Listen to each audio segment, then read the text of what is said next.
If you...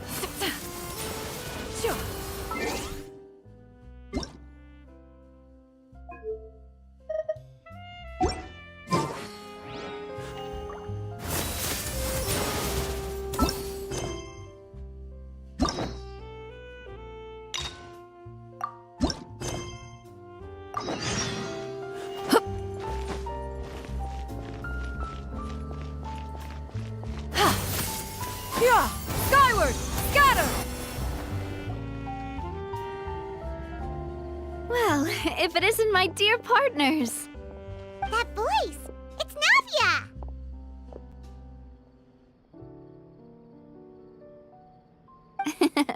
I didn't expect to run into you guys here today. Are you headed somewhere?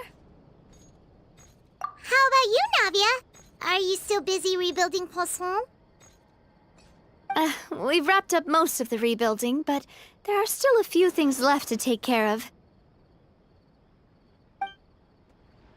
Stocking up on materials, confirming construction timelines, discussing compensation terms with families affected by the disaster.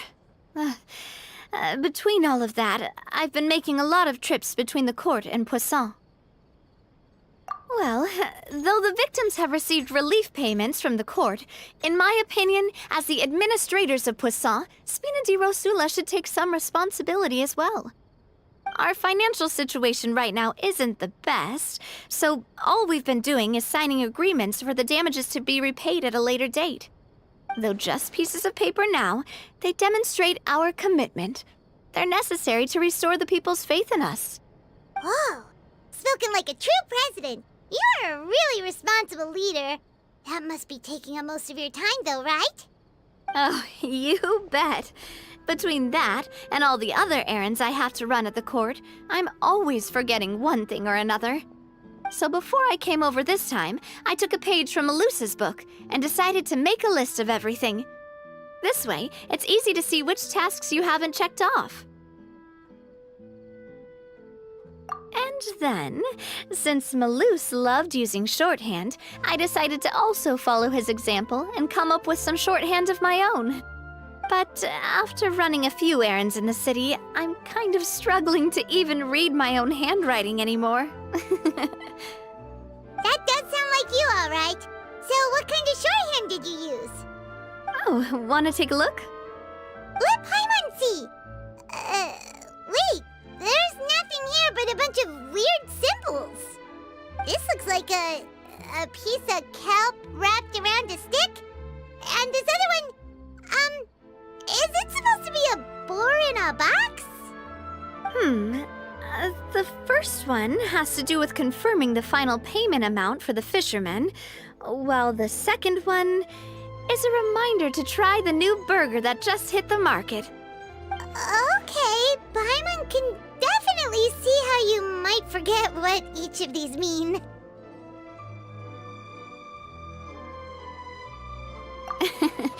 Thank you for your advice. These are the kinds of things you only really figure out once you've tried them out yourself. I thought that as long as I understood my shorthand when I came up with it, I'd be sure to remember the symbols when I looked at them later. Unfortunately, I've definitely proven myself wrong. Well, now you know for next time. Anyway, I should have already taken care of most of the things on the list. There are still a few symbols that I can't decipher, but I don't think they're anything too super important. Worst comes to worst, I'll just make another trip. Ah, so you're going to head back now? Yep, that's the plan. Oh, actually, since we talked about the reconstruction earlier, want to come with me and check out the town for yourself? You said you don't have any plans, right? So we can just catch a boat and head over. It won't take long at all. It's a bit sudden, but Paimon doesn't see why not. What do you think, Traveler? Then let's go. We'll take a boat over. Oh, you mean the aquabus, right? Like the Clementine line? Oh, sorry. I meant our own boat. The aquabus doesn't have a station near Poisson, so we'll use one of the Spina's boats.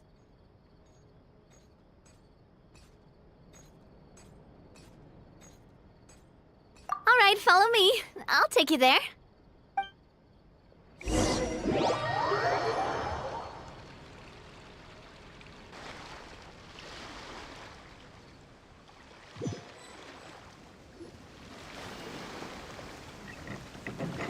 The engineer is still doing a few routine safety checks. We can head out as soon as we get the green light. So, Paimon has always wanted to ask. The 3 Aquabus lines are all named after people in your family, right? Yeah, that's right. Callus and Navia are self-explanatory, while Clementine was the name that my mother went by.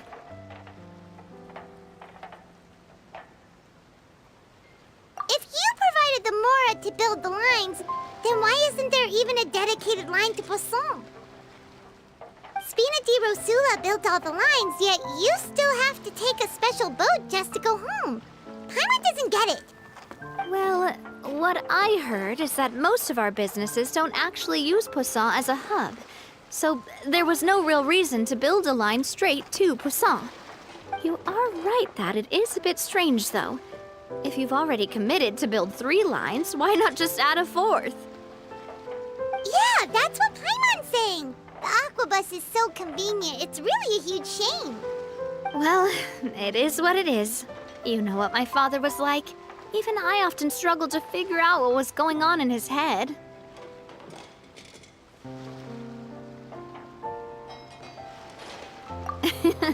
But that would only be the case if he cared about what others thought.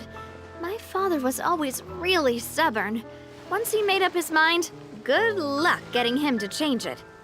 From what I've heard, the rights of all the other members of the Spina only went as far as giving him advice or suggestions, and no farther. That included my mother, too. Huh. Well, that explains why you weren't on the greatest of terms with him. Yeah, because I wouldn't just let him keep getting his way. He was just... not very agreeable. Boss, the boat's ready. We can head out. All right, then let's head out.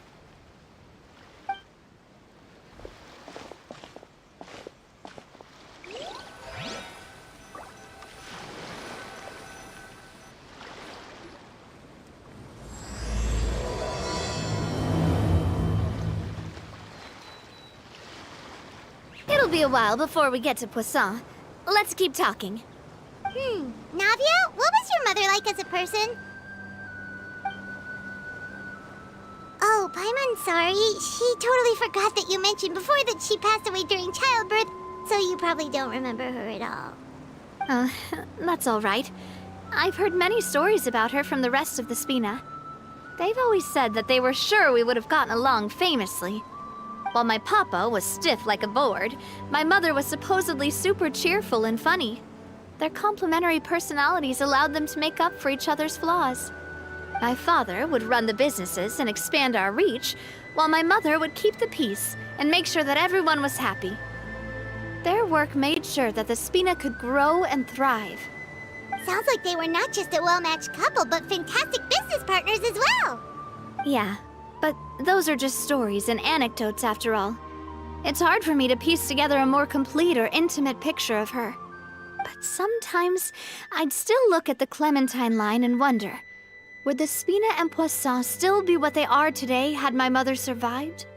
Silver once said that a name is a kind of inscription, a way to etch a memory into the world. When given a name, a cold, inanimate object can gain a completely new meaning. So, I will always associate the line with her in my heart. Over the past few weeks, I've also begun to appreciate how water can take in and hold our most intense feelings and memories, as well as how one may reflect on their past by watching the sea. I've lost many beloved people and memories to the sea. Even though I cannot stop for them and must continue to keep moving, the fact won't change that they existed in my life and gave me the reason and motivation to move forward. Always. But no matter what, we can't change the past. But I tell myself that I need to keep looking towards the future. Everyone, even my parents, have already overcome so many obstacles. Besides, I'm the president of Spina di Rosula. I've got to keep my chin up.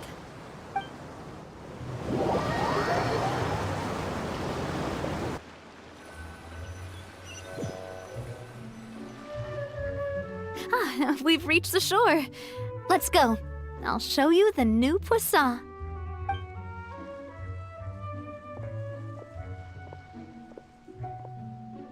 Navia, do you think she's doing all right? Okay, Paimon supposes you're right. She's really been through a lot. It couldn't have been easy shouldering so much by herself.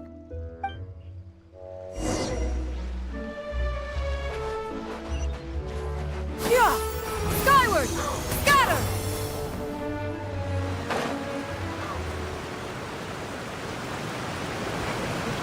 Yeah! Skyward! Scatter!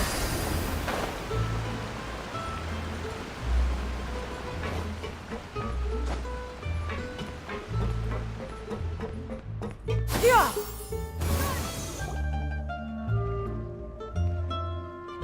Boss, you're back! Traveler and Paimon, welcome back to Poisson. Oh, hey! Fancy seeing you again, Florent. Is it your turn to take care of Navia now? Hey, I can totally take care of myself. For the time being, I'll go around without any attendance. We did hand over some of Malus's old responsibilities to Florent, though. It's been really nice to have him around to help out. Thank you for the compliment, boss. As you see, I've been working closely with the boss on rebuilding Poisson. Mr. Malus was an extremely capable and respected member of the Spina. I've got some really big shoes to fill. All right. There's no need to be so formal. Everyone's practically old friends by now. Were you waiting here for me? Did we manage to make any progress on the statue? Yeah, we contacted a sculptor about the job, but they can't get started on sourcing a correctly sized block without knowing the design that we want to use first. You're commissioning a statue?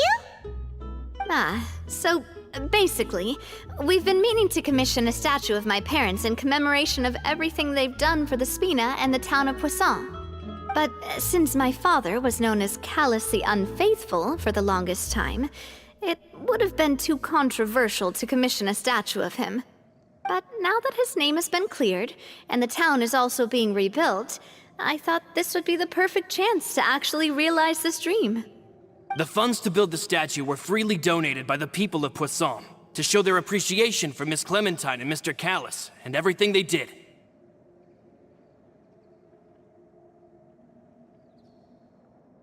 Me? I'm just the newbie president that's running around and causing everyone trouble. Maybe we can have this conversation again in a few decades, once I've done more for the town and the people. Hey, there's no need to be so humble. Didn't you just help save the entire country? I agree wholeheartedly. I also believe that Boss should have a place on the statue. Hey, if you keep inflating my ego like this, I might just float off into the sky with my parasol. Just kidding. There's no way that I'd accept that kind of compliment at face value. At a minimum, I'd have to match what my father did for the people. Thanks for the vote of confidence. I just don't think I'm ready yet. Anyway, Florent, now it's up to us to confirm the final design, right? Mm-hmm. We can ask the sculptor to start looking for a good block once we've decided on the poses for Miss Clementine and Mr. Callus. But we haven't had any real discussions yet on the possible designs. I feel like I should get a few promising designs first, and then send them over to you to review. There's no need for all that. Let's decide on a design right now. Hey, you! Come over here with me.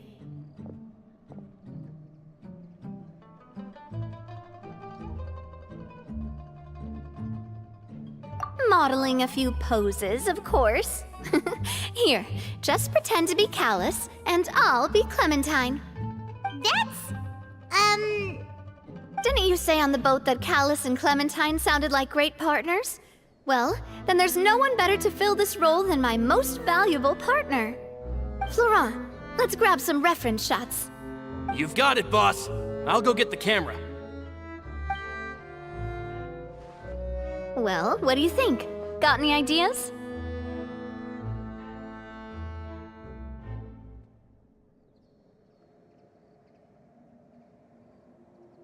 Well, I've actually discussed it a bit with Florent before, but I could never come up with any fresh or original ideas.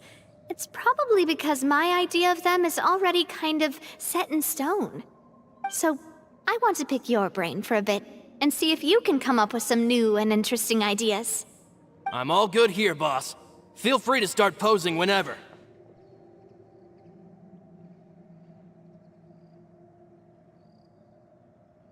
Imposing, huh?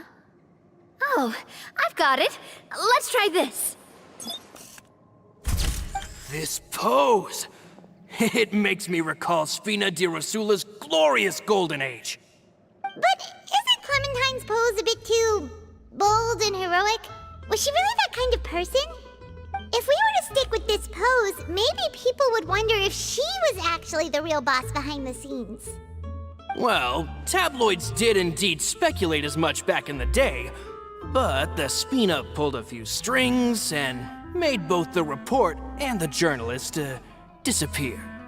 Oh, Paimon was just kidding! Please don't make Paimon disappear. What Florent meant was that we asked the journalist to choose a new alias. You're right, though, that this may not accurately represent the image of her in our hearts. Let's try to come up with something else.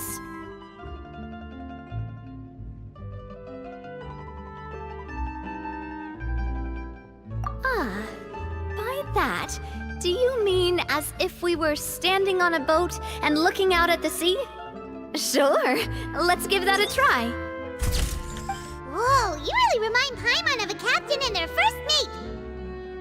Look over there, my dear Clementine. As you can see, every tree on that island is dripping with mora fruit.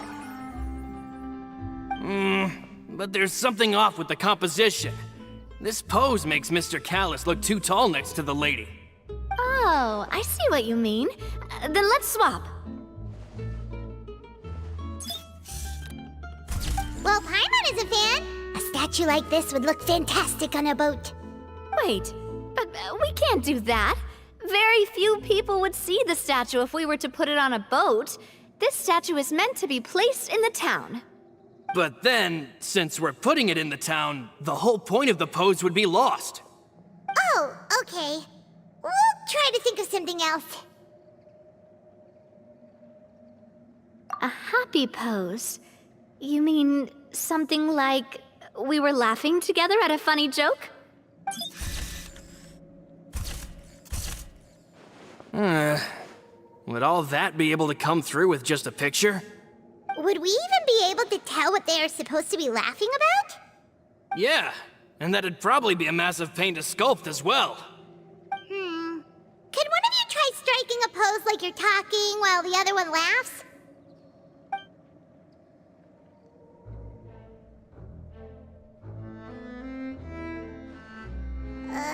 That actually sounds pretty hard to pull off. Forget it, let's try something else.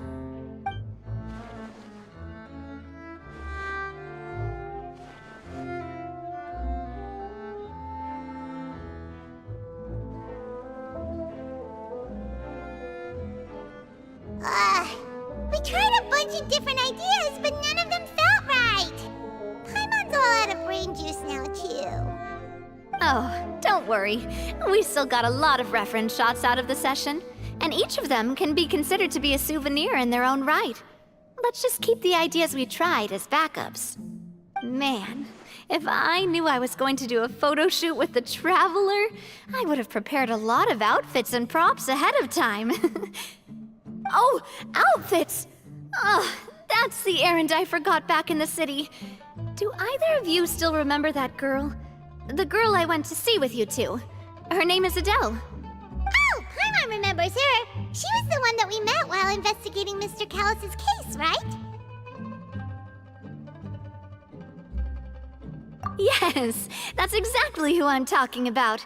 So, after the case, she was finally willing to talk to me, and she told me that she wanted to join the Spina too. I said that it's fine, but young children are not allowed to join the Spina. She will just have to wait a few years, and then we'll welcome her with open arms. Since she's still a child, though, she thought I was just trying to let her down gently. But how could I get her to believe that I meant what I said? In the end, I came up with an idea. I'd have a Spina uniform made and give it to her as a gift. But I got so busy and distracted in the city that I forgot to pick the uniform up. So I did forget something important after all. Don't worry, boss. I can send someone to pick it up right away. On the matter of the statue, we should still come up with a few more ideas for the design. I'll have to trouble you to source some for me. We could have just done that from the start.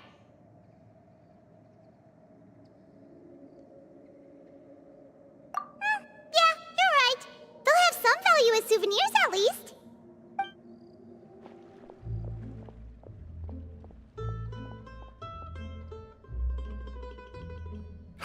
Navia! Florent, guess who's back?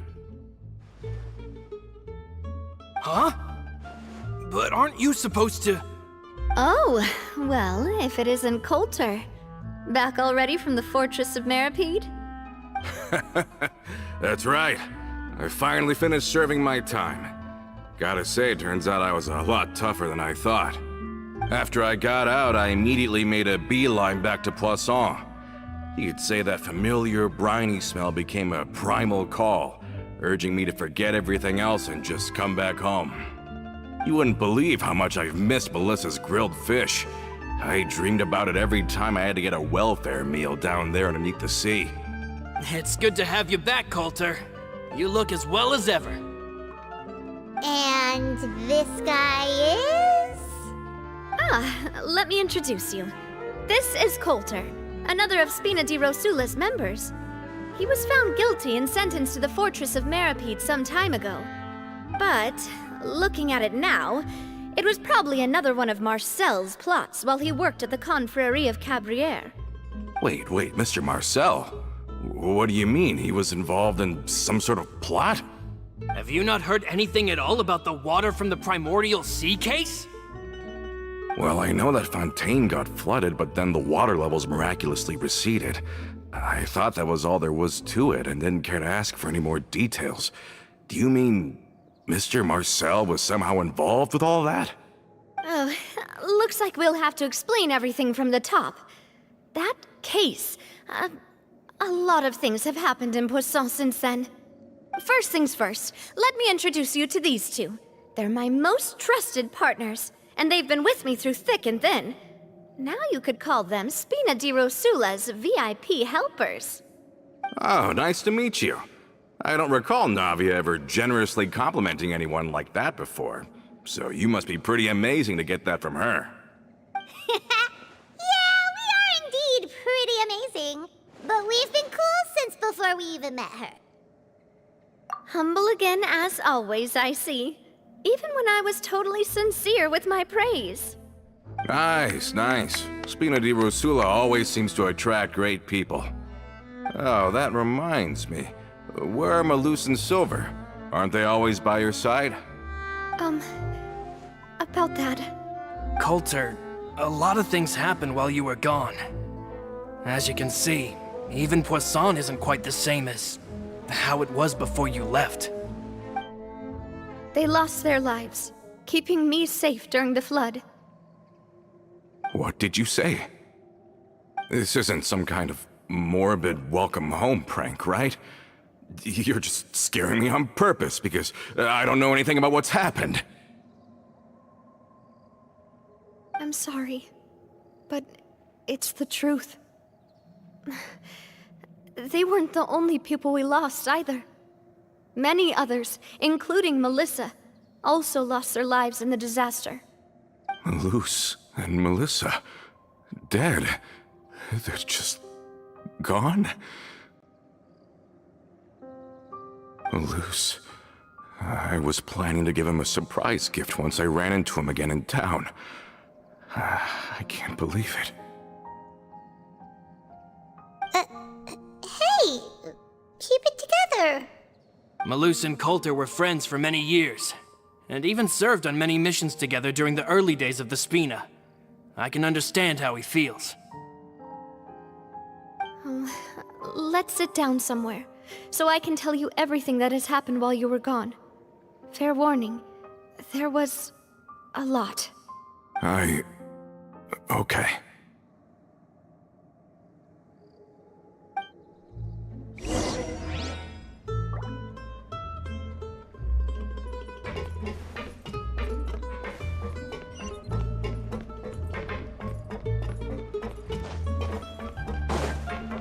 Yeah! Skyward! I need to find something.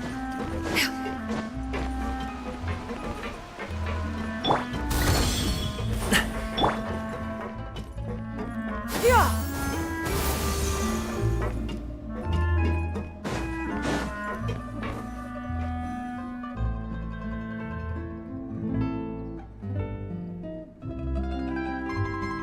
All of this, it's unbelievable.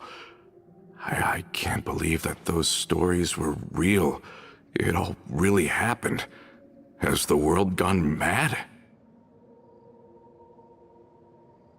I think you and I both feel the same way about the profound tragedy of Melusa's loss. And the sheer depravity of Marcel's actions. I thought Mr. Marcel would always stand by the Spina. Everything he had, the Spina gave to him. It's unconscionable to have received all that, and yet still plot to kidnap and dissolve you for his insane research. The good news is that the Confrérie of Cabriere is no more. Gone with them too is the entire synth manufacturing and distribution network. We finally closed the curtain on that long struggle. Are you sure?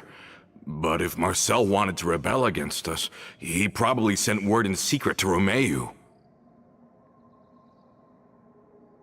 Romu? Not a name I've heard before either. Florent should remember him. You see, there was once a major internal dispute regarding funding the construction of the Aquabus lines. Romeu was the leader of the faction that thought such a vast sum of mora would be better spent improving the town of Poisson. But Mr. Callis believed that an opportunity to collaborate with the court of Fontaine and the Fontaine Research Institute was hard to come by, and would allow us to build many valuable relationships. Not only would the Aquabus be a good business investment, it would also boost our reputation among the general populace, eventually paying us massive dividends down the line. But the two couldn't come to an agreement. Romeu ended up taking a lot of people with him when he left Spino di Rosula altogether, and the split was on extremely bad terms. Ugh. And with Papa's stubbornness, I can definitely imagine how it must have gone down. And of course, when he was suffering the slings and arrows of outrageous injustice, those relationships that he spent a fortune to build didn't help in the least. Yeah, you could say it was the price he paid for sticking to his beliefs. Oh, that's a good point. If Callis was really as stubborn as you say, then wouldn't he have argued with the rank and file all the time? Oh yeah, it eventually became a thing that just happened on every day that ended with Y. But Navia, boss, you might not know this, but he wasn't always like that. He used to be a lot better with taking counsel. With him listening to our advice, and Ms. Clementine also frequently on our side, it was pretty smooth sailing for a good many years. But on the matter of the Aquabus, even Ms. Clementine completely stood by Mr. Callis' side. I never knew. But from my perspective, Romeu's position had a lot going for it. Couldn't they have sat down and talked it out?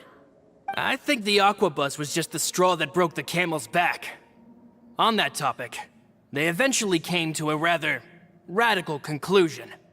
They believed that Miss Clementine lost her ability to serve as an impartial mediator when she became pregnant with Callus's child. So they thought she had betrayed them? But that doesn't make any sense. Before she was their mediator, my mother was also her own person, and a member of the Spina. She should have the right to take any side she wished. Yeah, but to them, even taking a side was betrayal enough. They felt like their voices could no longer be heard once their sole mediator had gone over to the other side. Of course, Ms. Clementine then passed away, and Mr. Callis began to regard the completion of the Aquabus project as her final wish. With that, the last hope of reconciliation was gone. So that's what happened. From that point on, Romeo and his people cut ties with the Spina, and never gave us any kind of professional or personal courtesy ever again. Perhaps they've regarded us as enemies ever since they left. But even so, there is still no proof that they ever acted in concert with Marcel. I've also heard that they aren't in a good financial position, so they've been lying low for a while. But as long as they exist, they'll continue to be a threat. I think Coulter's got a point. Both Marcel and Romeo had my father in their sights for a very long time. Even though Marcel's faction has been dissolved, we still don't know anything about Romeo's whereabouts. If they're still trying to get revenge on us, with how distracted and vulnerable we are, now would be the best time. Good thinking, boss. We should keep an eye on them at all times. I'll let my men know right away. Thank you for that, Florent. And Coulter, thank you for telling me about this as well. Don't worry, it's nothing. Do you have a moment right now? How about we go out for a walk? I've heard so many incredulous things today. I'm finding it a bit hard to calm down even now. I mean, to think that I'll just never see them again. In that case, why don't we go back to the court? I can pick up Adele's uniform while we're there as well. It'll save Laurent's guys a trip. Want to come with me again, you two? You don't mind, do you, Coulter? Of course. That's fine by me. Then let's go! Paimon feels like a lot's hinging on this visit.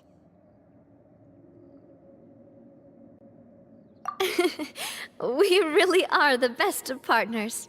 Come on, let's go.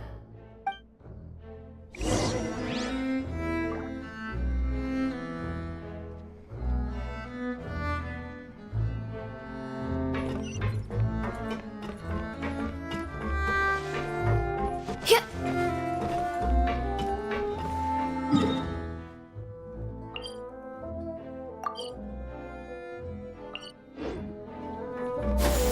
Skyward! Scatter!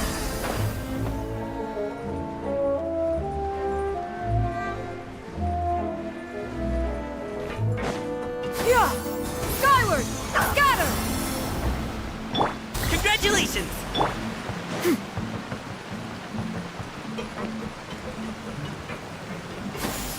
Skyward! Scatter!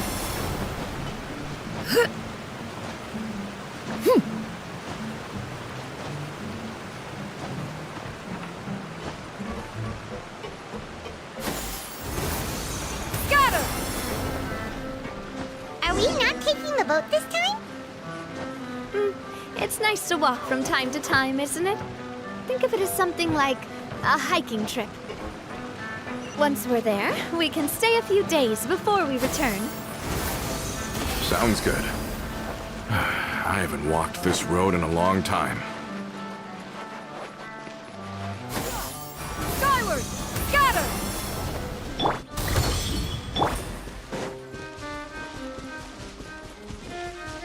Yeah! Skyward! Scatter!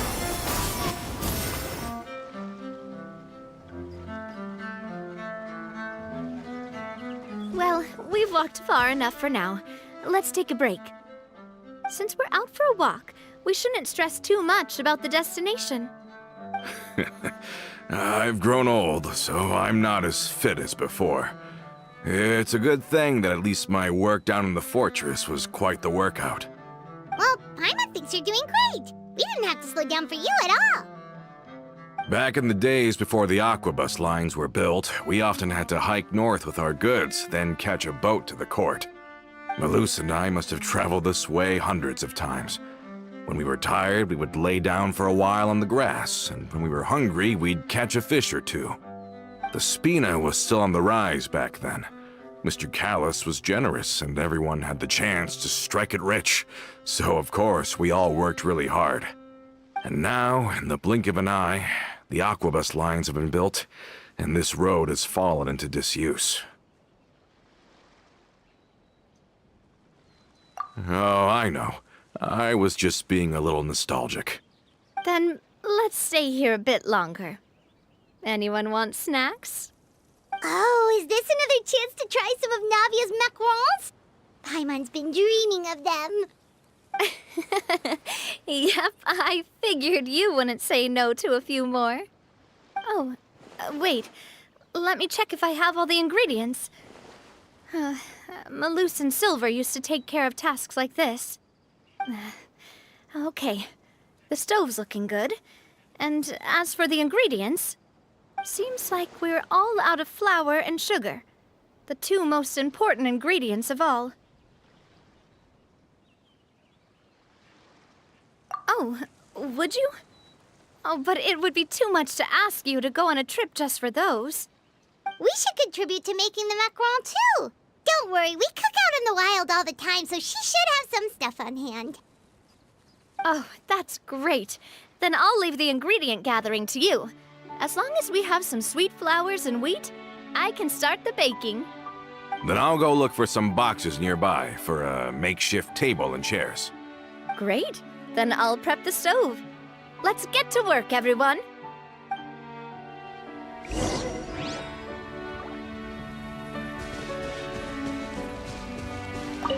Ah, how did it go? Did you find the ingredients?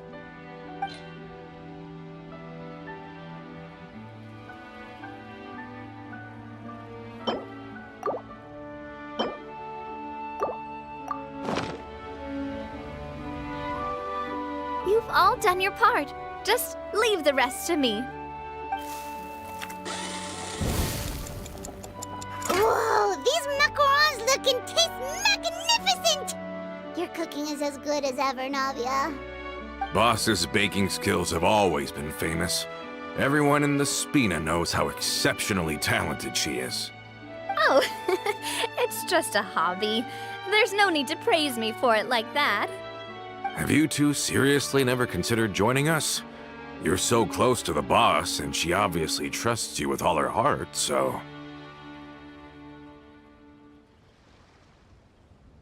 I see. Is that why you have to always stay on the road? You just happened to walk in on our little reunion. It's actually been quite a while since we last spent time together. Adventurers never stay in one place for long. The name of Spina di Rosula would just tie them down. Besides, after everything we've been through together, I'm sure our hearts would remain intertwined even if we found ourselves on opposite sides of the world.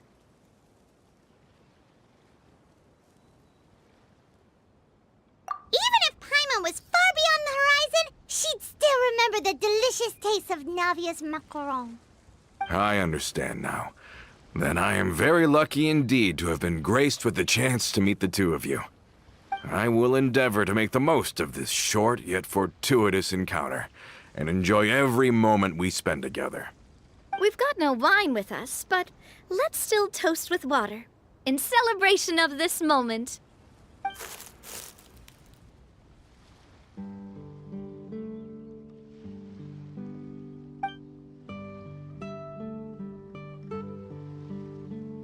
Cheers! Hey, what are you doing? Quick, join in on the toast!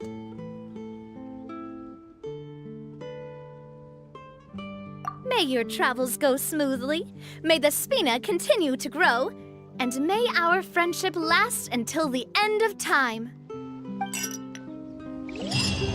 All set? Let's move out then.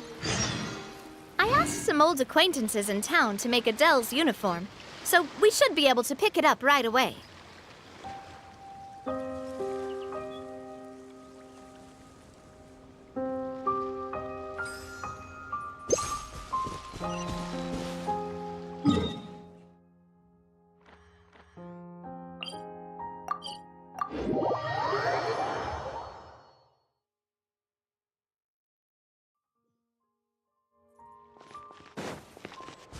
Yeah!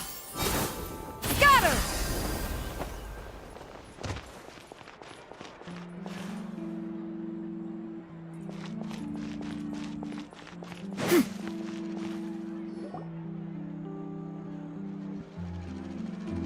Hey there, Ludovine. How's business lately? The Demoiselle of Spina de Rosula. I must say, your generous patronage is the one thing keeping me from going bankrupt. Nonsense. We all know what a talented businesswoman you are. No, and don't forget, she's the boss now. My mistake, my mistake.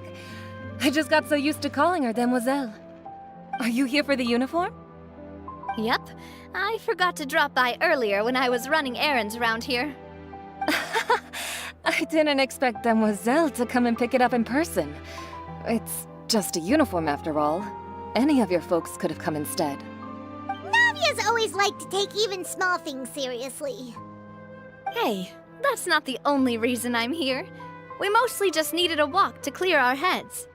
There are few things more uplifting than taking the first step on a new journey. Boss has got a point. Going on a trip with friends is always better than staying cooped up at home. Very well. Please, wait here while I retrieve the uniform for you. Can someone remind Paimon again why Adele wants to join the Spina? She hasn't given me any concrete reasons. All she says is that she really looks up to me. After we cleared her father's name, she became a lot more cheerful and outgoing. It's probably because she now knows for sure that her father was never a bad person. She said she used to be terrified of Papa, so as a result, she found all the rest of the Spina super scary as well. But the Spina is very different now. She mustered up the courage to talk to me, and felt like I could really understand her. Yeah, you could say that. By uncovering the truth about the case, I was able to give her closure at the same time. She said that she wanted to become someone like me. Someone who could lend a hand to others, instead of standing still and waiting for others to help her. From the sound of it, she'll be a wonderful addition to the Spina. I think so too. But for now, let's focus on giving her a great atmosphere to grow and thrive. She can commit to us once she's older, and can really make that decision for herself.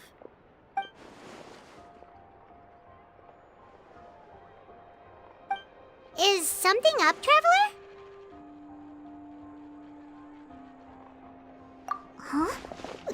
Tailing? Oh, Paimon's coming. I'll go check it out too. Coulter, please hold on to this for me.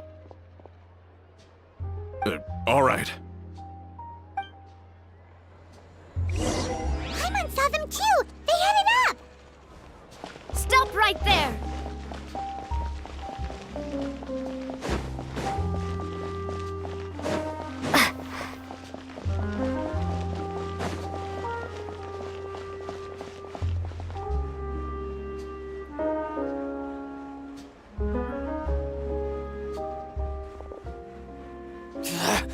We knew you were going to be difficult!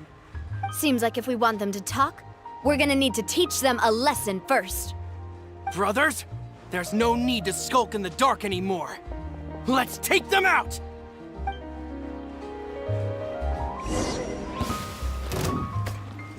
Order guide you.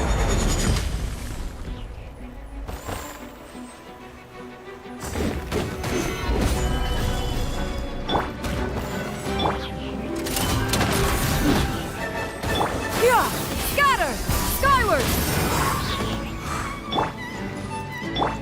This one's got your name on it!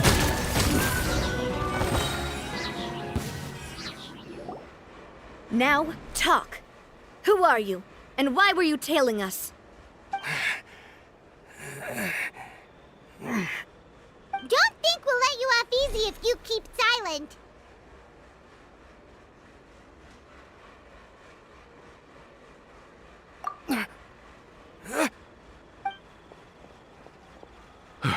How did it go, boss? Are any of you hurt? If you thought they stood any chance against us, you were sorely mistaken. Anyway, stop playing tough and start talking. There won't be any room for negotiation once the Maison Gardiennage gets involved. We're looking to get vengeance on Spina di Rosula. We were discovered, and can't beat you in a fight. We admit it. We lost. Get revenge? Wait, you're not Romeu's followers, are you? You actually know that name? But if you do, then surely you should understand why we hate you so much!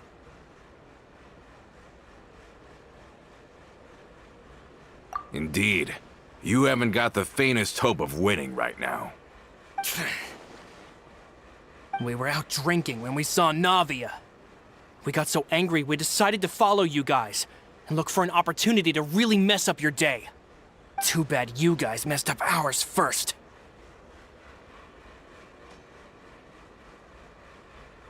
Huh?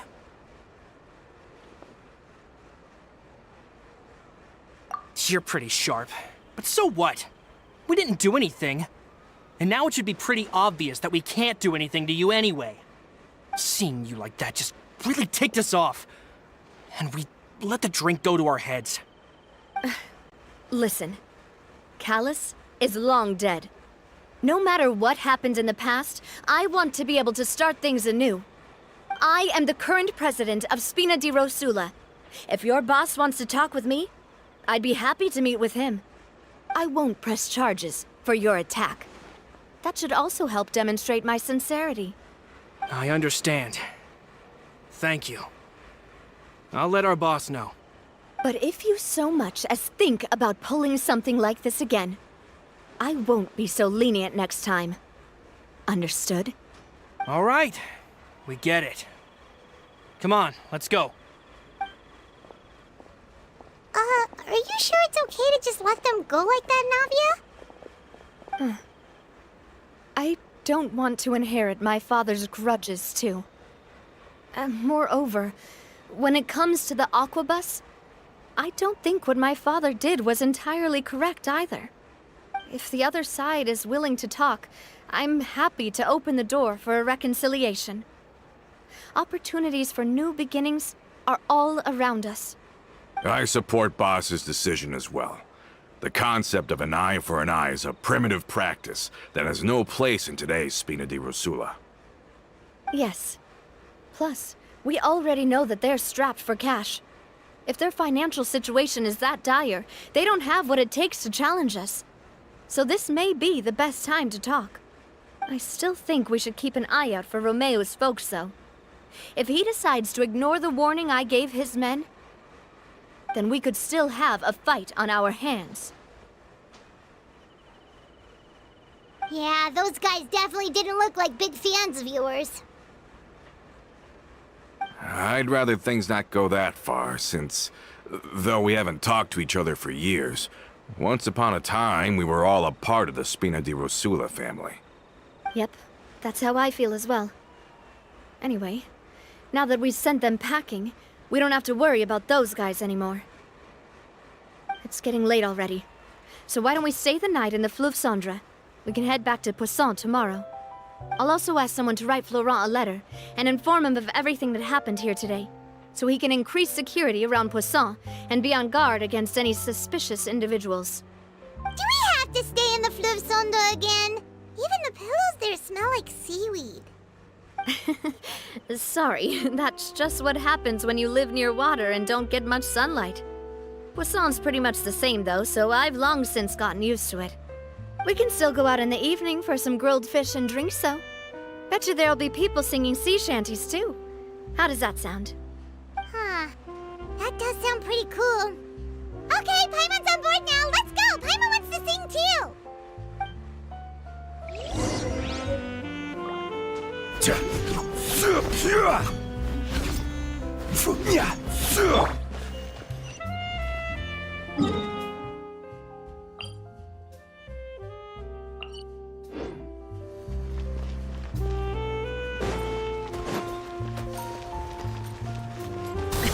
Sorry, pal. Yeah! Skyward! Scatter!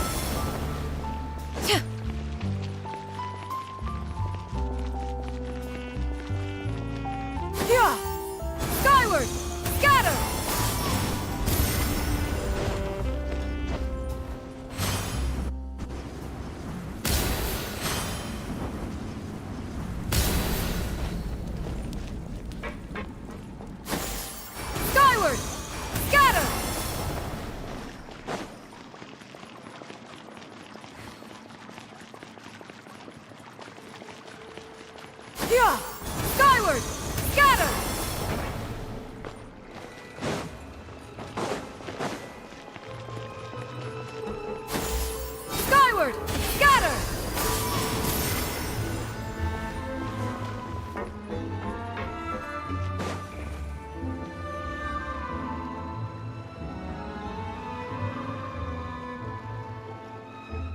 back here really does feel like this place is starting to grow on Paimon.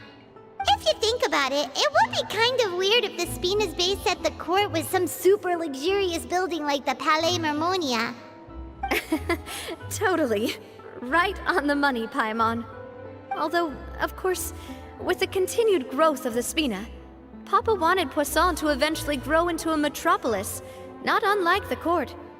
He was a very ambitious man, who rarely looked behind or beneath him. For better or worse, that always made him stand out from the crowd. And that's also why people hated him just as much as they loved him. All right. Why don't you go wait for me at the restaurant? I'll go do some prep, and I'll get someone to tidy up your room while I'm at it. You can use the same room as last time. You still remember the room number, yeah? Yep. Kinda hard to forget when there are only so many rooms here after all. Oh, did I just hear someone taking a dig at Fleuve Cendre? I'll tell my guys to stuff your pillows full of actual seaweed right now. Oh, Paimon, sorry! Please have mercy, Navia. If you do that, then Paimon really won't be able to sleep at all. I was just kidding. Be on your way now.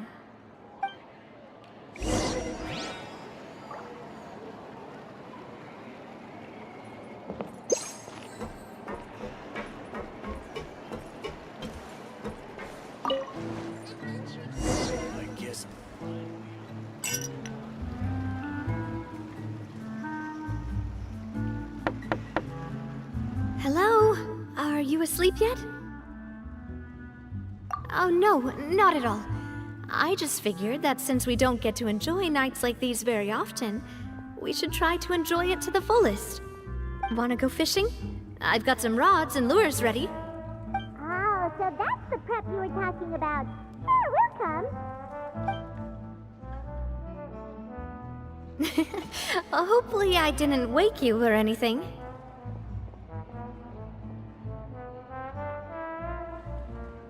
Don't worry, you don't have to do any actual fishing if you're too tired. Just think of it as keeping me company. How does that sound? Okay, let's go. To the fishing spot.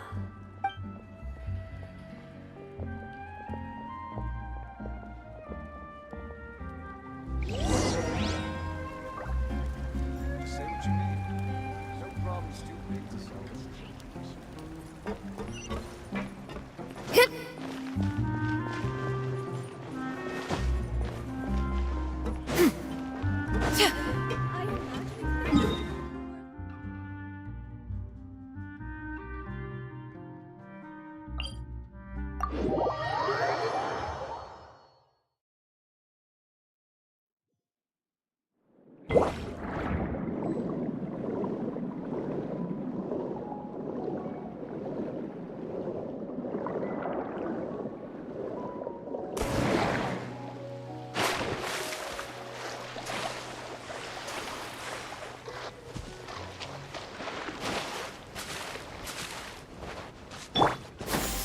Skyward! Scatter!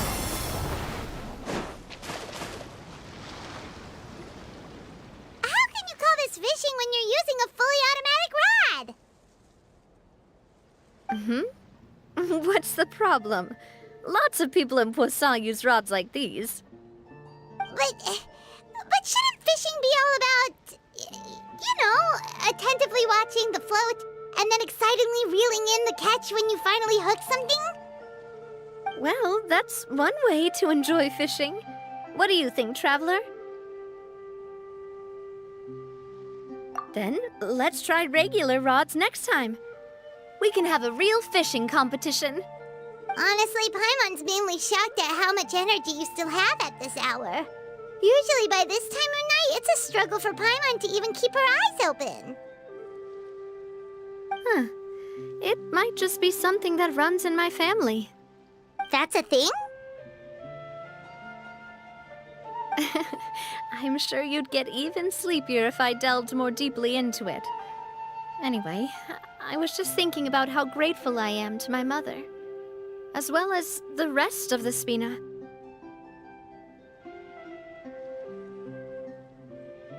My father always had a lot of unrealistic expectations for me.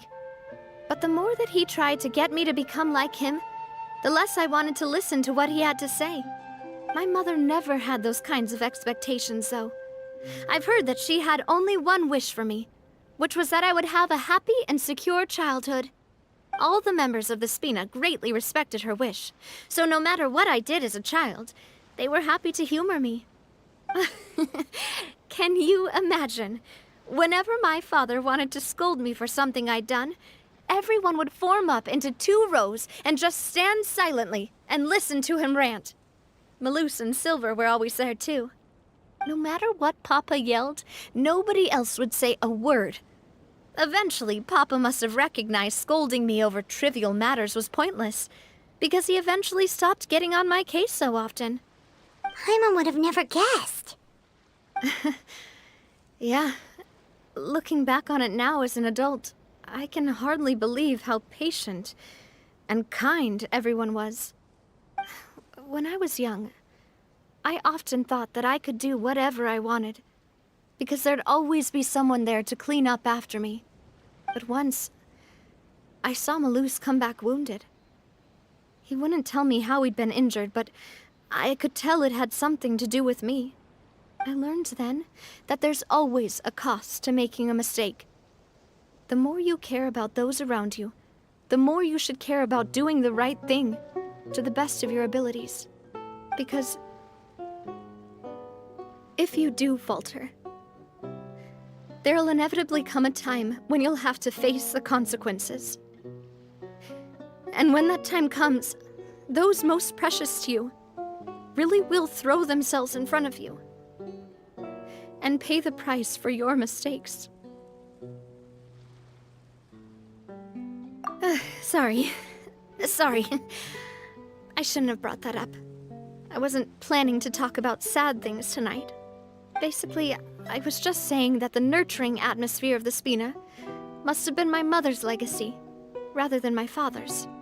And if that's the only way that I can continue to feel her love, then I'd like to pass that warmth on. Is that why you let those guys go today? Although, maybe there's a part of not wanting to repeat the mistakes of the past. I want to be reasonable, at least. Hey, look! I think you've got something on the line! But why isn't the rod automatically reeling it in?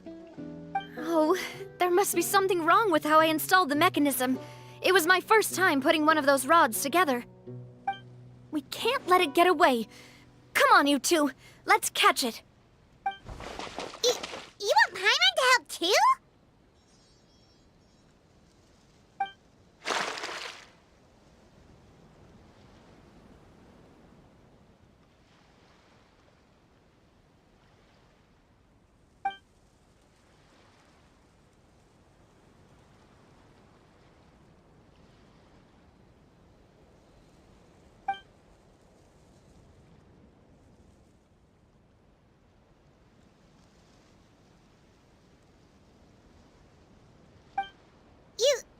You didn't attach a hook to your line?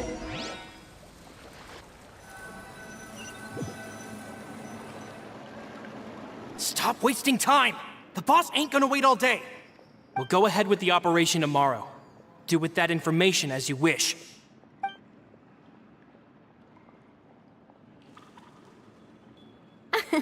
Well, your rod was missing a part too, so I guess that makes it fair.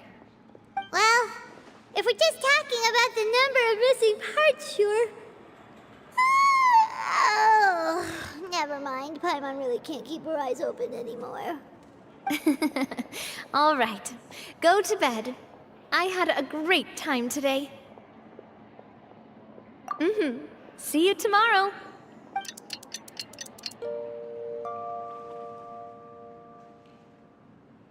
So how was last night? Did you get a good night's sleep? Paimon dreamt that she danced with the sea stars, so you could say it was stellar. Get it? Huh.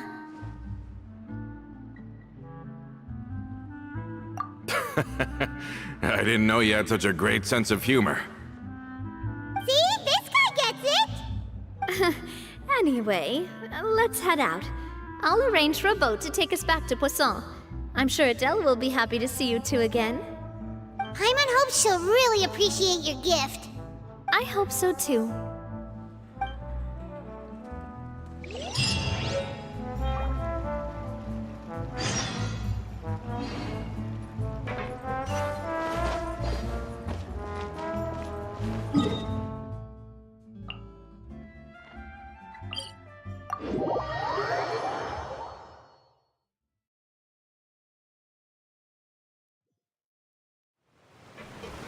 Yeah! Skyward!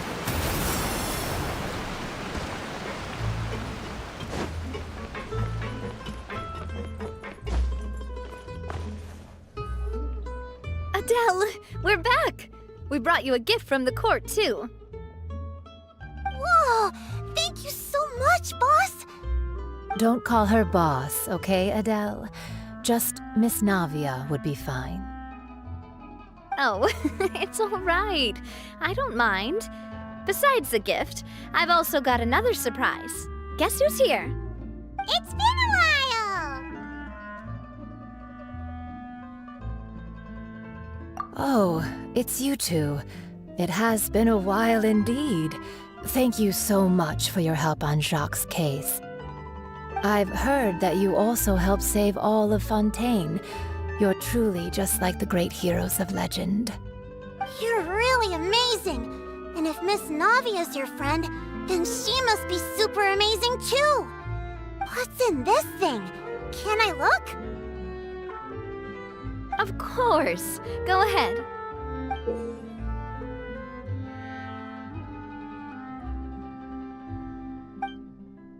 Oh, it's a Spina di Rosula uniform!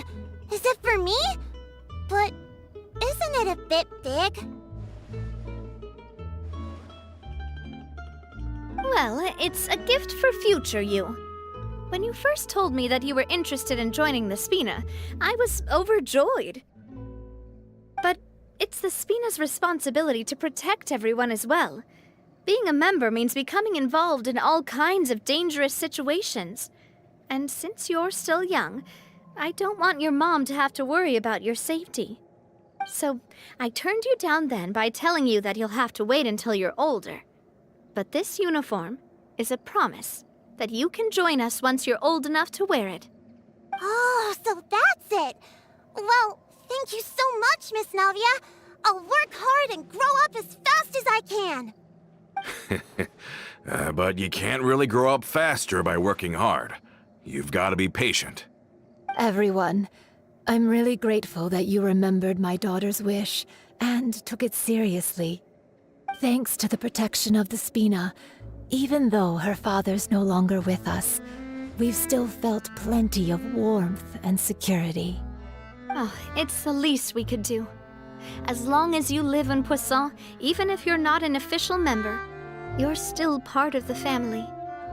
Boss! Huh? Is something up, Florent? I've got something urgent to report. Romeu and his folks have gathered outside Poisson and even shipped in a huge pile of explosives! What? Explosives? What do they want? It seems like they've been planning this for some time. We started investigating as soon as we received your letter yesterday. But Romeu and his folks must have gotten wind as well, because they abandoned their former posts before we could even check on them. We investigated their tracks and found out that they're after Poisson. They have smartened up since we caught them red-handed at the court? Seems like they've got no interest in sitting down and talking at all. We should have gone straight to the Maison Gardiennage. Sorry, I underestimated the situation. Well, too late now, I suppose. Florent, where are they keeping their explosives? On the hill to the east of Poisson, near the Clementine line. They want to blow up the Clementine line? Certainly sounds like it. Romeu and his followers hate the Spina and everything to do with Callus. And the Aquabus was the source of their contention. If they manage to blow up the Aquabus line, all that rubble will come crashing down the hill and straight into Poisson. Are they insane? There's tons of innocent people in Poisson! Yeah. If they've been planning this for ages, they're definitely not going to let this opportunity slip by. We have to issue an evacuation order to the townspeople, and get them as far away from the entrance as possible. That should save them from the worst of it. Let's get everyone onto our ship. That should be the safest place. My dear partner, can I leave the Clementine line to you? If the explosives do go off, not only would the people of Poisson be in danger, any aquabuses using the line would plummet to the ground. Let's stop their insanity first, then settle the score with them. Leave it to us, Navia. Please stay safe, too.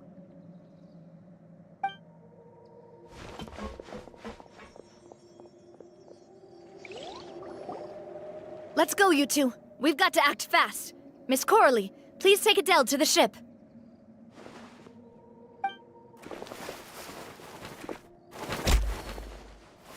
Watch out, boss!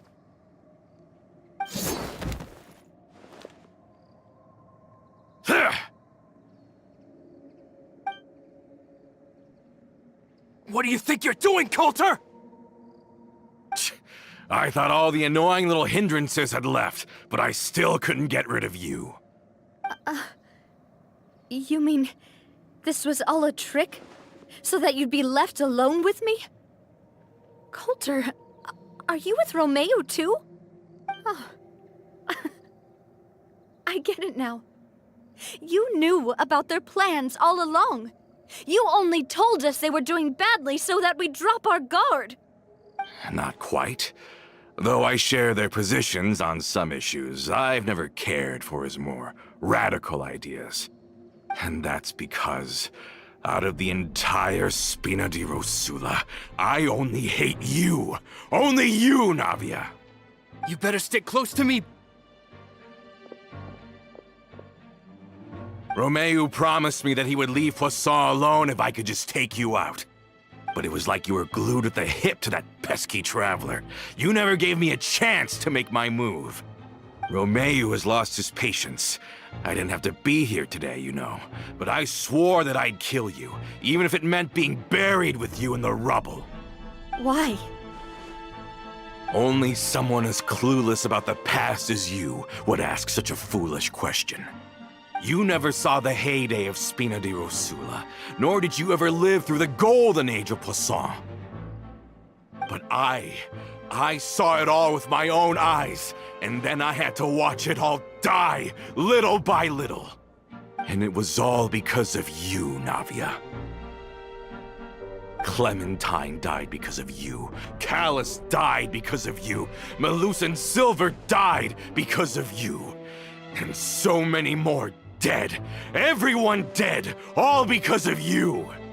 So the shock and grief you showed us before, that was in Act 2? Now you're catching on. I heard Malus was dead the moment I got out. Did you know? Down there in that blasted fortress, I spent a long time thinking about what happened and resolving to apologize to Malus as soon as I got out. Back then, because of that aquabus, we had a huge fallout.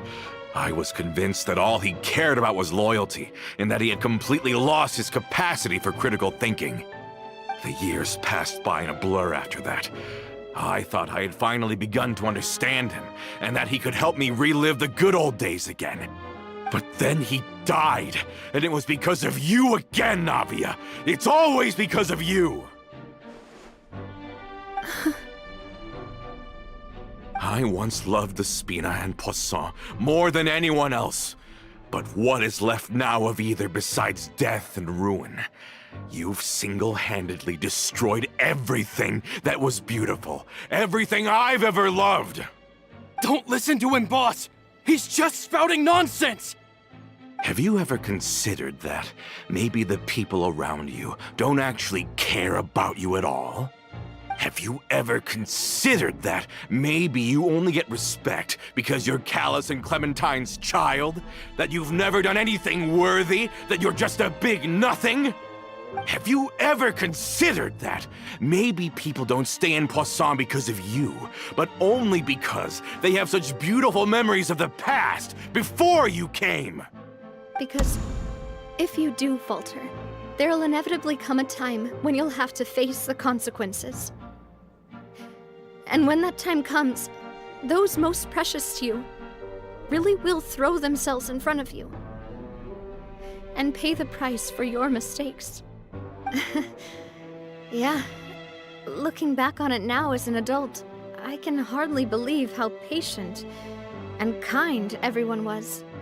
But is that really why they support me?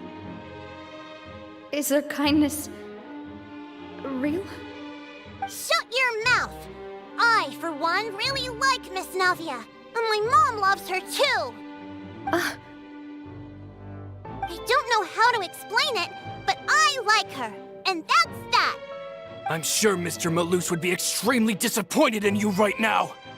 You've somehow managed to pin the blame for every mistake and tragedy in our history on the boss herself.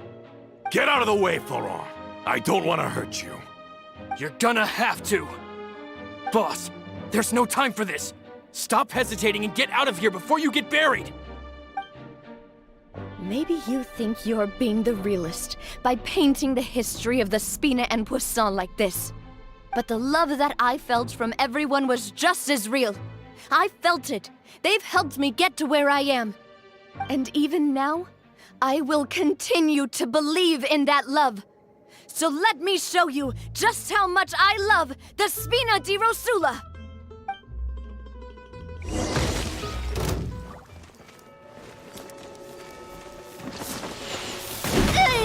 Oh! Ow! I'm fine.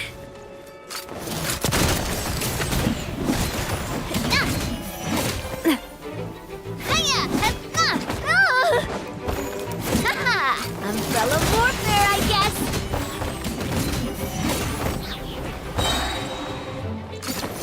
Watch out! Attack! That's the way. Feeling lucky?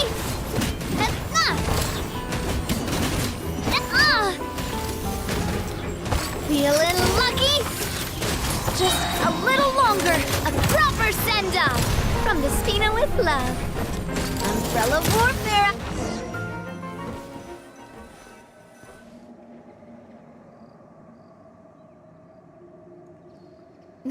Florent, I'll leave the town to you.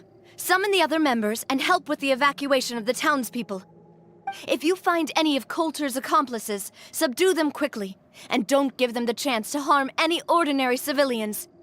I can't allow my partner to face the danger on the Clementine line alone. Got it, boss. I'm on it. Are you okay, Navia?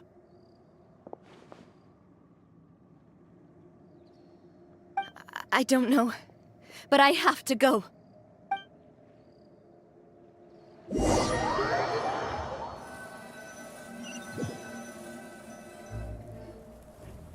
Let's hurry up there! We have to protect the Clementine line! If they're gonna blow up the waterway, they must have planted the explosives next to the support pillars.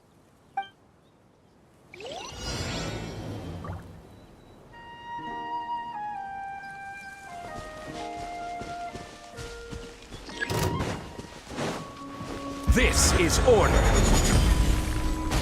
Solidify!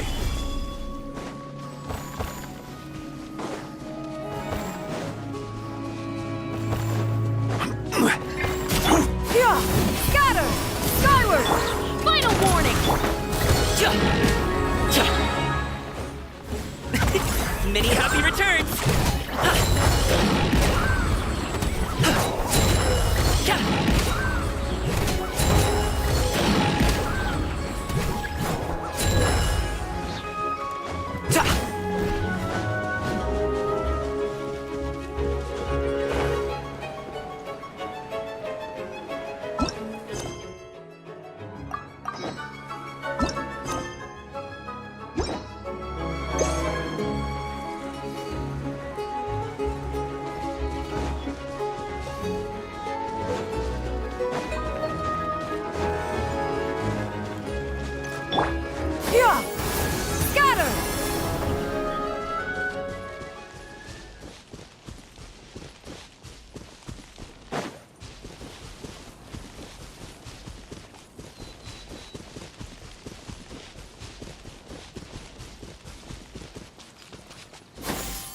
Skyward!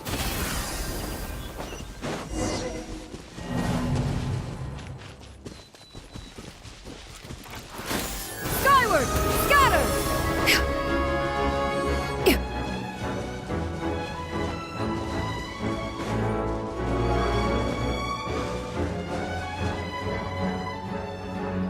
Let's hurry up there. We have to protect the Clementine line. If they're gonna blow up the waterway, they must have planted the explosives next to the support pillars.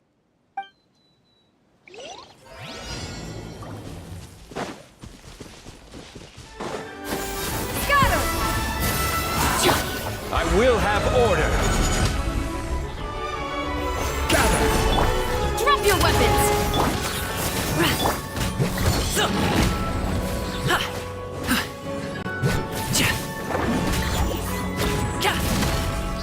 Alley-oop!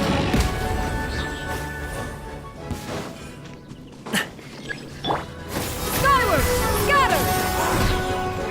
Stray clouds converge!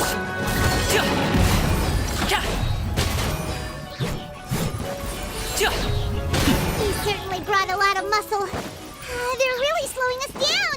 But if we're meeting resistance, we must be heading in the right direction.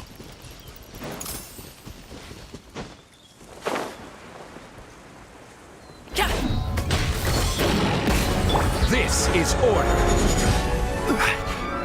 Stabilize. Stop right there! Yeah! Skyward! These must be the explosives, right? And this is the control mechanism. How can we disable it? Oh, Paimon's too scared to touch any of this stuff.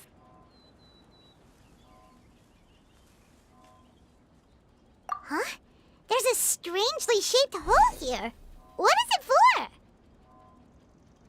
Oh, that certainly sounds possible. Maybe one of the people we just beat up has the key. Okay, you take this side, Paimon will take the other. Let's see what we can find.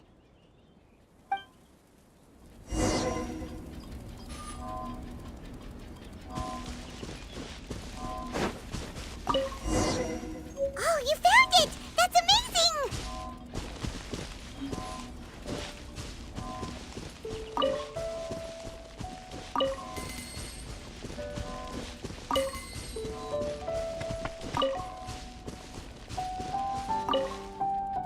Let's turn off the device right now! We're running out of time!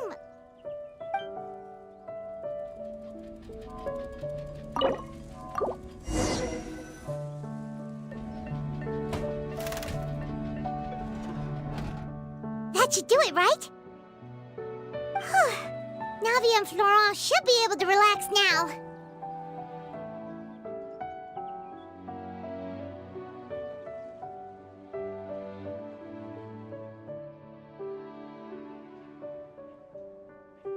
Oh, you're right. They could have set explosives elsewhere, too. Let's go.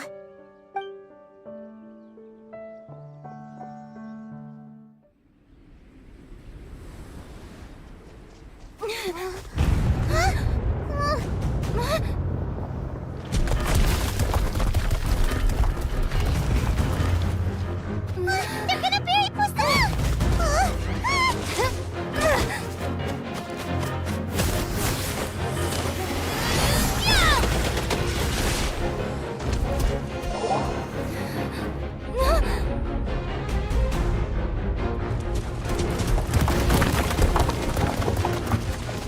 Great work, partner. Just leave the rest to me. Watch out, Navia! You can't block them all!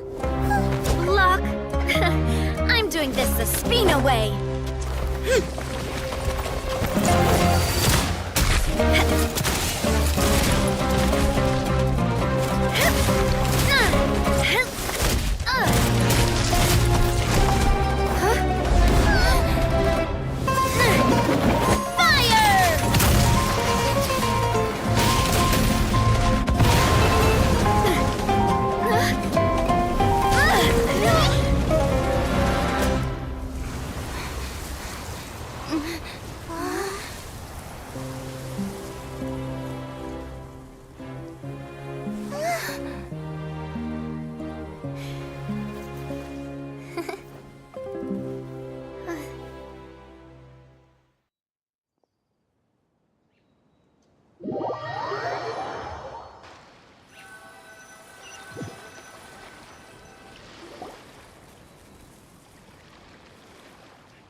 I heard from Thierry that even they're your enemies now.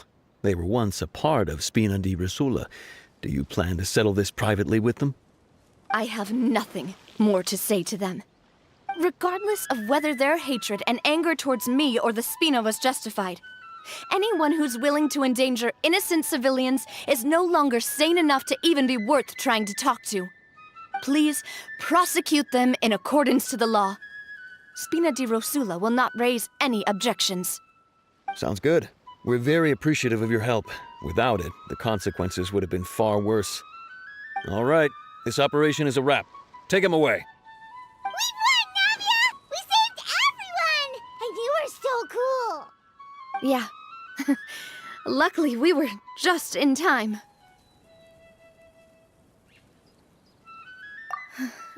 It's probably because I expended too much elemental energy at once. I'll be fine. Don't worry about me. But you usually glow up whenever other people compliment you. Paimon's not used to seeing you like this. Boss, we managed to catch all the infiltrators in the town. The Maison Gardiennage is taking them away as well. Seems like Romeu really went all in on this mission. If he sent literally everyone he had, though, that also means we've caught them all, too. We won't have to worry about them from now on. Got it. That's good, at least. Coulter, I can understand how you feel. The things that we lost, they're forever beyond our grasp now. And that makes them appear even more precious. I am not callous, and I will also never become him. The Spina and the Poisson that you loved are both gone. But I will not change how I feel about our future. I still believe that this is a great opportunity to start anew. I will spend more of what the Spina earns on the betterment of Poisson. What's more, I'd also like to propose some changes to the Aquabus routes, so that one day, the people of Poisson will enjoy the boons it brings as well. I know what you're trying to say. Mr. Callus would never have said anything like that. There are too many things in life that are just beyond our control. In that, we are the same. Henceforth, you are no longer a member of Spina di Rosula. But once you're discharged from the fortress again, you're welcome to pay another visit to Poisson. Thank you, Navia.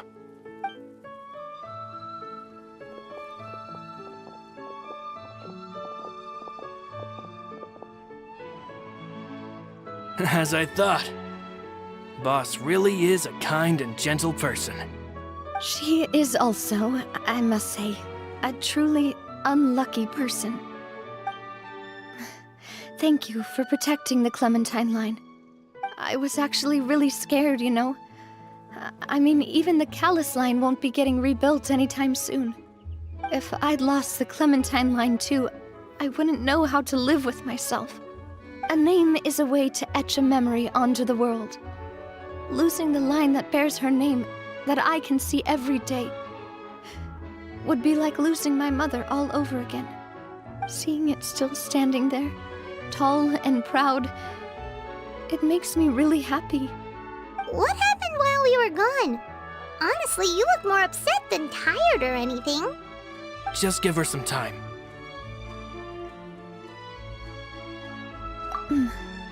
Thank you so much. Can you give me a hand? I really don't have much strength left. Traveler, I want to ask you something. And please, tell me the truth. Do you really see me as your partner? Of course. That's good then. Hearing that, it brings me more relief than I can say.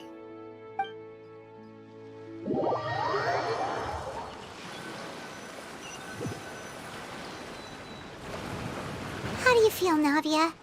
Any better after taking a break? I feel quite a bit better. But I should probably still rest for a few more days. Sorry, partner. I said some weird things earlier. Feel free to just ignore me. I used to think that I'd never doubt myself. But you could say I've discovered that I'm not as strong as I thought I was. Coulter mentioned my parents, as well as Malus and Silver. It's all thanks to them that I've made it this far in life. Do you think they ever regretted the choices they made? Has my existence made this world a better place? Don't think like that, Navia. You've already done more than enough. No matter what others think, we'll always support you to the end of the world.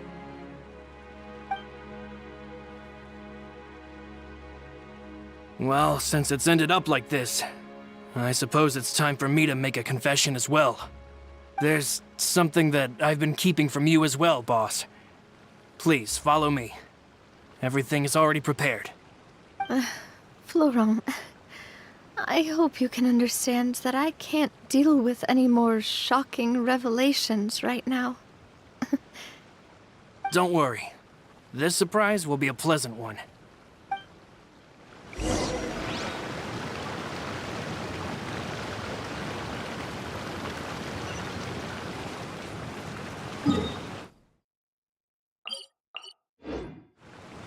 Yeah! Skyward! Scatter!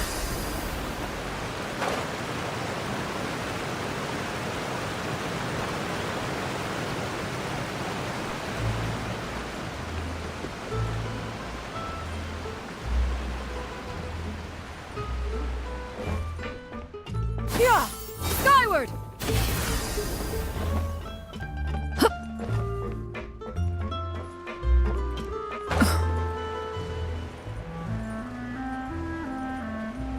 Yeah! Skyward! Scatter!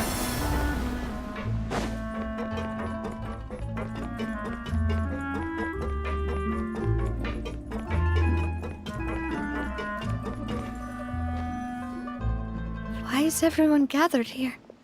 And what's this? This was supposed to be a gift to you from everyone in the town. We were originally planning to show it to you once it was finished, but special times call for special measures. I've never seen you look so defeated before, so I've decided to show you the designs before the final product was done. Do I really look that bad? Well, if you're ready, I'll unveil the present.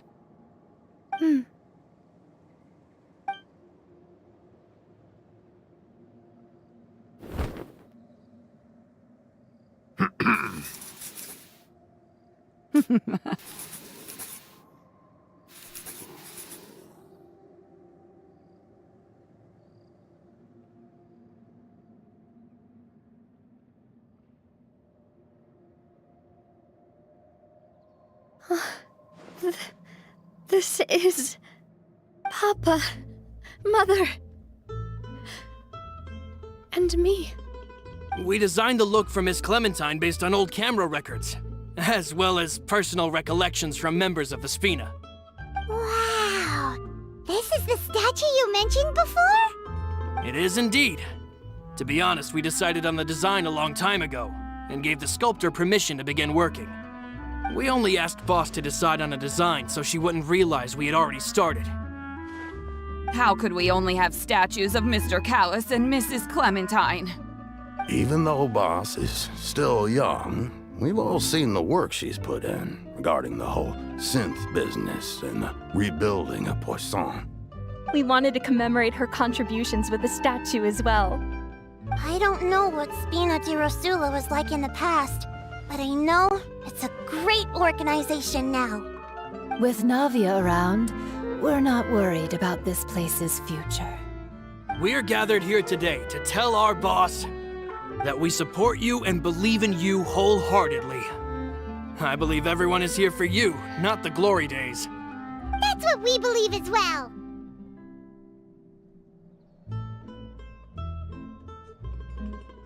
Thank you so much, everyone. then I'll be brave and just accept everyone's support for what it is. This really is quite the surprise. I never thought that I'd have the chance to stand next to my mother. Not even in my wildest dreams.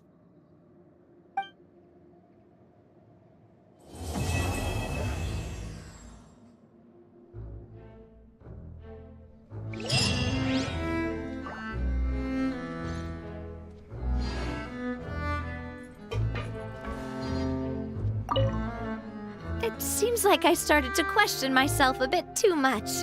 I'll pick myself up again and become a more reliable president for all of you. Looking back on it, I'm honestly embarrassed by how I acted earlier. I'm sure everyone longs for that one thing in life that seems trivial to others, but they themselves can never obtain. To me, that would be a family portrait. I've always been super jealous of other people's family photos. I've never thought I'd receive a family portrait of my own. Especially not like this. It seems like I'm not such an unlucky person after all.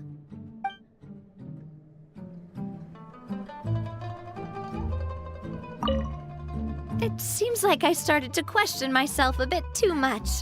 I'll pick myself up again and become a more reliable president for all of... Looking back on it, I'm honestly I've thought about it before.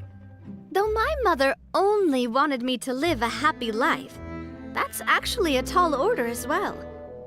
In practice, it's just as hard to achieve my father's expectations for me. Even though my parents had very different personalities, they always had a lot of respect for each other. The Aquabus project was a monumental project that stood to benefit all of Fontaine. It would have been a little close-minded to assess or evaluate it only from the perspective of the clan. I think that's probably why she didn't step in to mediate or oppose the building of the lines.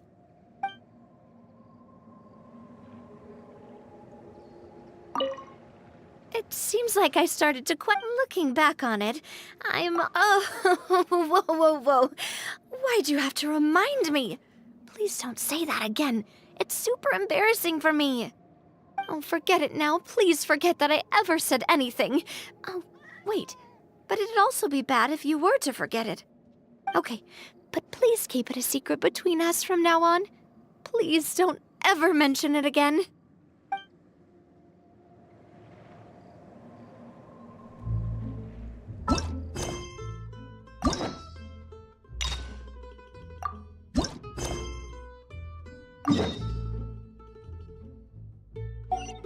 We've been to so many places lately. What do you say we take a day off from adventuring and just find somewhere nice to relax? Let Paimon think. Where are some nice places we could go? Oh, why don't we pay Cloud Retainer a visit at Mount Outsong? It's been a while since we last saw that illuminated bird. She's always the one popping up out of nowhere and scaring us half to death. So let's surprise her this time. Words.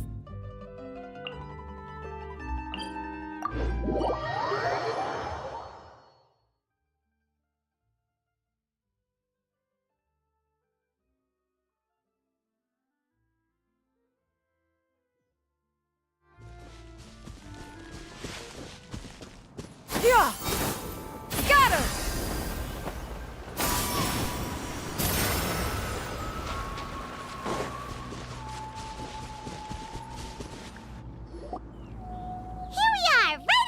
Place. Do you still remember the first time we came here? We even brought offerings and everything. And when we told her that Rex Lapis had been assassinated, she immediately threatened to squash Liyue Harbor. Paimon thought she'd be impossible to get along with. But now that we've spent some more time together, she's really not like that at all. We probably don't need to bring any offerings now that we've gotten to know her pretty well, right? Still, Paimon's got some snacks around here somewhere, so if she really wants something, we can just use that. Huh? Traveler, did something catch your eye? Whoa, what a pretty lady. Is she also here to visit Cloud Retainer? Yeah, you're right. All it takes is one look and you can tell she's someone special. As expected of that bird lady, really. She must have a whole bunch of Adepti friends from all over the country. Okay, but if we're both friends of Cloud Retainer, then we're basically friends by association, right? Want to go up to her and say hello? Helping you make more connections is a part of Paimon's job as your reliable guide. Paimon's got this.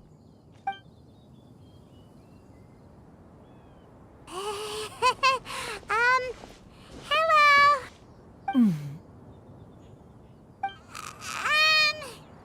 Paimon is Paimon, and this is the Traveler.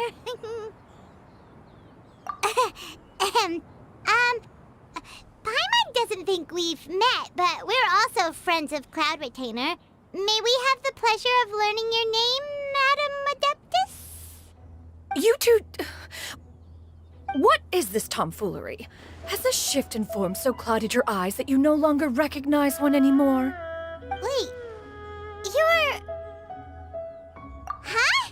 You're the illuminated bird? But you look... human! How did that happen? Oh, donning human form is scarcely any test of one's abilities. As for your confusion, one merely had no reason to indulge such inclinations before. So, you're indulging now because... Well, one has made plans to pay a visit to some disciples at Liyue Harbor. Taking on a human form for such a trip is simply a way to make matters less conspicuous. You? Worrying about keeping a low profile? You're the one who likes to pop up out of nowhere all over the place. In fact, Paimon can think of several examples. Like last year, when you suddenly appeared on the top of a roof without any warning. Or...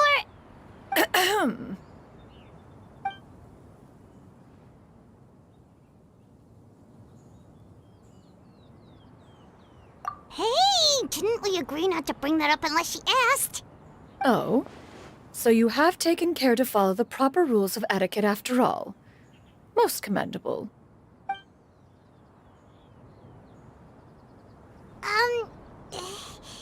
Well, this is all Paimon's got. You don't mind, right? One has never found oneself lacking in basic comforts. On the contrary, it is the gesture that one values above all else. So long as you've shown proper respect and consideration, the quantity or quality of the gift is but a trivial matter. That kinda makes Paimon feel a little guilty for trying to keep them for herself. Anyway, where were we before you reminded Paimon about the gifts? Ah, right. So by disciples, you must mean Ganyu and Shenhe. It's also been a while since we last saw them. Maybe we can come too. One planned to extend the invitation even if you had not raised the matter yourself. Shenhe and Ganyu should be quite pleased to see you again. However, one would first inquire as to the reason behind your visit here. You have cause to seek one's company? Yeah, we just found ourselves missing you and wanted to see how you were doing. We were hoping you'd tell us one of your stories. Who knew we'd run into your human form while we were at it? Is that so? If there are no urgent matters at hand, then let us make haste for Liyue Harbor. Ganyu is likely still working at Yuehai Pavilion, so that shall be our first stop. Sounds great! Then let's all go to Liyue Harbor!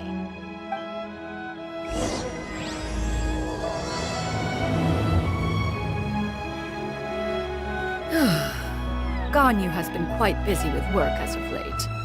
One can count on one talon the number of times she returns to Mount Outsong each year. Shenhe has also secured employment recently. In her correspondence with me, she wrote that she shall have no need to return for the foreseeable future. Did they think one was so easily mollified? One shall investigate everything with one's own eyes and decide for oneself if their living conditions are satisfactory.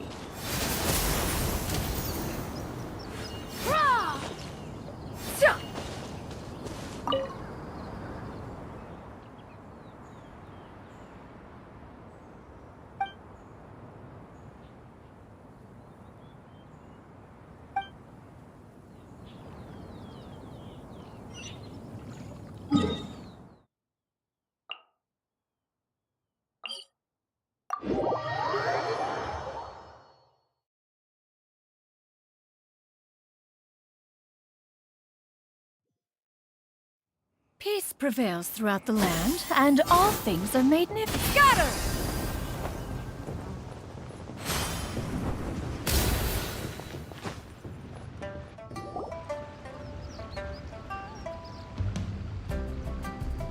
We're almost at Way High Pavilion. Hey, do you think Ganyu will be shocked to see Cloud Retainer like this? Guess we have no idea if Shenhe and Ganyu have ever seen her in this form before. Wait, where did she go?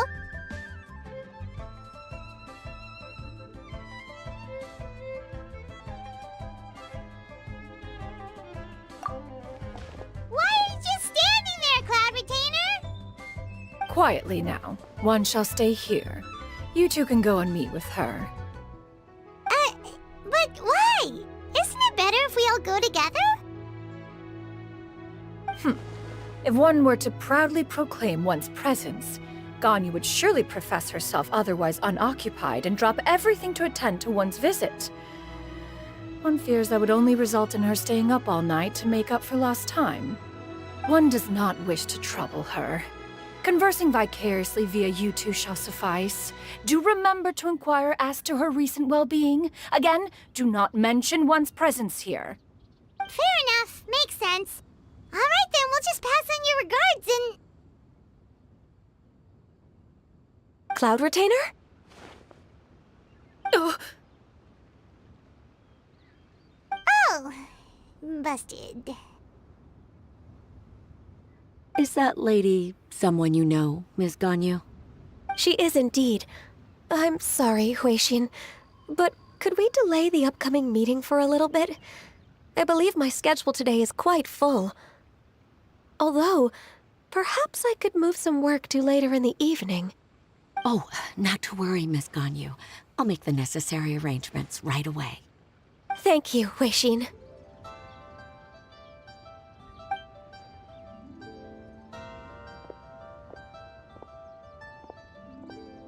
It's been a while, Ganyu. Greetings. What brings you here today? And Cloud Retainer, too. It's been quite some time since I last saw you in this form. You are quite mistaken. One is not acquainted with this Cloud Retainer of whom you speak. One is simply a mere mortal passerby. Huh? Seems she's not buying it. That was but a simple test. One did not expect you to be able to recognize one so easily, especially after so many years of only seeing one's other form.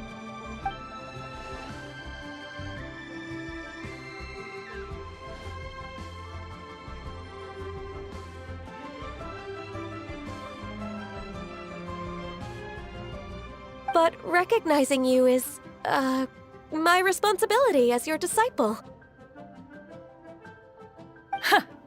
An apt observation. One was simply passing by while attending to some important business. One thought it would only be fitting to pay you a visit while in the area. Wait, Paimon wasn't aware of any important... Cloud Retainer's right! We've still got something super important to do, so we can't stay here for too long today. Oh, is that so? But it's been so long since we last saw each other. One simply desired to see you and had no intention of interrupting your work. A quick conversation should suffice for today. A more involved reunion should wait until you find yourself less occupied. I understand. That should be fine. While one acknowledges the amount of work that you have to deal with every day, one must also remind you to rest. Though Adepti blood flows through your veins, excessive exhaustion will still cause grave harm to your body. It still makes one nostalgic to see you as you are now, respected and independent. When you were young, you oft begged one to cuddle you to sleep when you suffered from nightmares. Cloud Retainer! Stop! If you insist.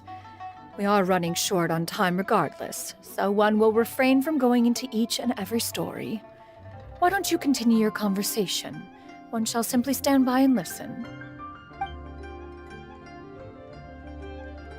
Wow, you've been to so many new places since the last time we spoke. If you ever need anything, please just come find me at Uehai Pavilion. Also, forgive me for my presumptuousness, Cloud Retainer, but if you plan to continue appearing in this form, don't you think it'd be helpful to adopt a human name? A human name? Huh. You raise a valid point. Considering the sheer extent of one's renown, Cloud Retainer is surely too recognizable as a name. You really think so? Not that you're not famous or anything, but that famous? You presume to know the extent of one's illustrious achievements. One would hardly think such a thing to be possible. Nevertheless, Ganyu's advice cannot be ignored. From this point on, when in public occasions, be sure to refer to one as Shenyun. Shenyun? Ah, I assume that's a reference to the full record of Pristine Pavilion. An adeptus of years past would rise with the clouds and rest with the moon. They were enlightened and wise, free and unfettered.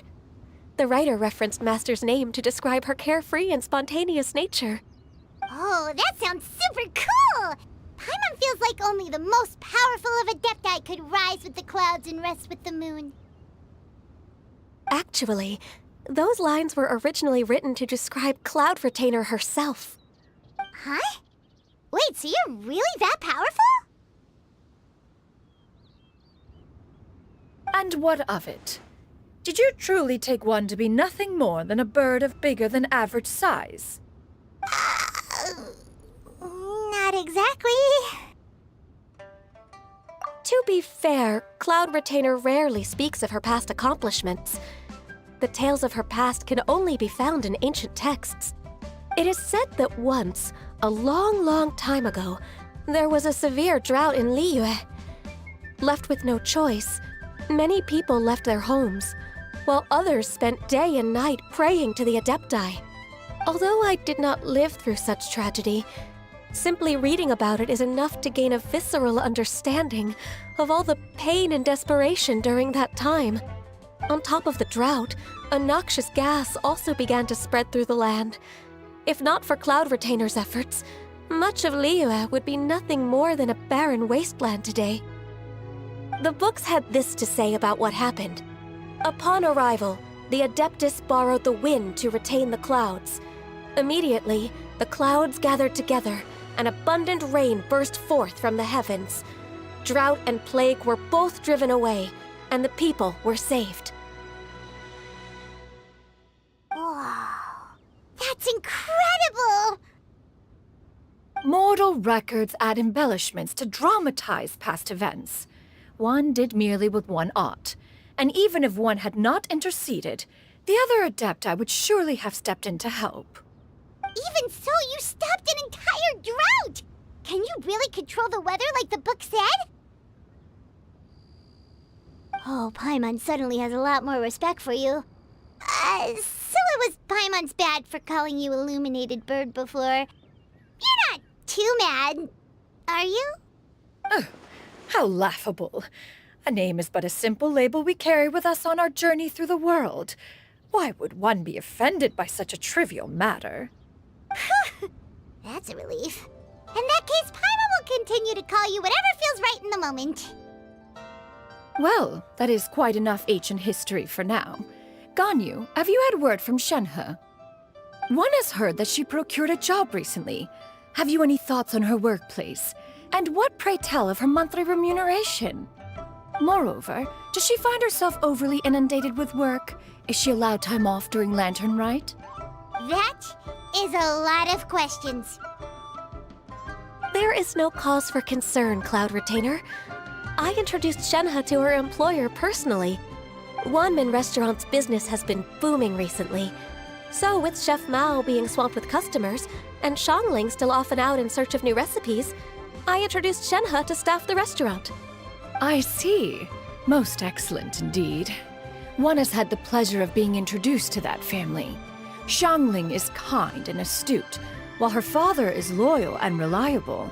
One has no cause to believe that they will make Shenhe's work difficult. Now, it is almost time to partake in the victuals of noon. One shall visit Wanmin Restaurant in person and see how Shenhe is doing. Huh? But didn't you just say that you had something important to do? Can that wait until after we've eaten? You may return to your work, Ganyu. One shall see to this matter on one's own. There will be many an occasion to dine together in the future. One is certain the opportunity shall present itself most readily. Of course, Cloud Retainer. Please take care. Traveler, Paimon, I'll see you some other time. See you around, Ganyu! Whew. Paimon was pretty quick on the uptake there, don't you think? As soon as you mentioned important business to attend to, Paimon realized that you were just looking to cut the conversation short and not take too much of Ganyu's time. Is Paimon right? No, in fact, it was not an excuse. One is indeed visiting Liyue Harbor for an important purpose. Wait, for real? The moment is not yet upon us. Still, the truth will be revealed to you in time. Huh. She really seems to be playing up the whole mysterious Adeptus thing right now. Is it because we just heard that cool story about her powers? Yeah! Got her!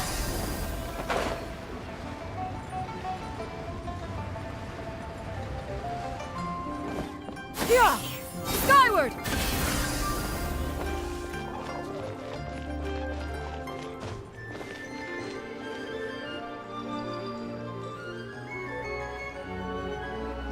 You get what I'm saying, right? Yeah, how can I not? Not even fine food is enough to distract from the presence of a fine lady, eh? Oh, I'm far more interested in getting her details than ordering any dishes. Hey, how about you ask her? You do it! No. I think you should. Wait, she's coming. What can I get for you today? Greetings, miss. I was just wondering if you'd be willing to... What would you like to order?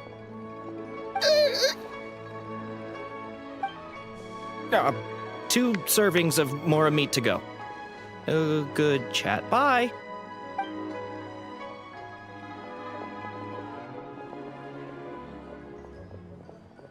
Shenhe! Welcome. It's been a while. May I take your order? Don't welcome us as guests and greet us as old friends in the same line. It's weird. Mm-hmm. Oh, and this is? This is Miss Xinyun. Master? Huh? One does not recall ever revealing this form to you before. How were you able to ascertain one's true identity with such ease? I've trained and lived with Master for more than 10 years. I would recognize you no matter what form you take. You... Is something the matter, Master? Hardly. One simply learned of your employment from your letter and came to check on your well-being. And check out the great food, too! Indeed. It's almost lunchtime. My apologies. I'm still on the clock and can't talk for very long. Well, if it isn't the Traveler and Paimon. Are you here for Shenhe? The lunch rush isn't in yet, Shenhe. So I've got things covered for now. Go ahead, sit down and enjoy some time with your friends. I'll let you know if things pick up. Thank you, Chef Mao.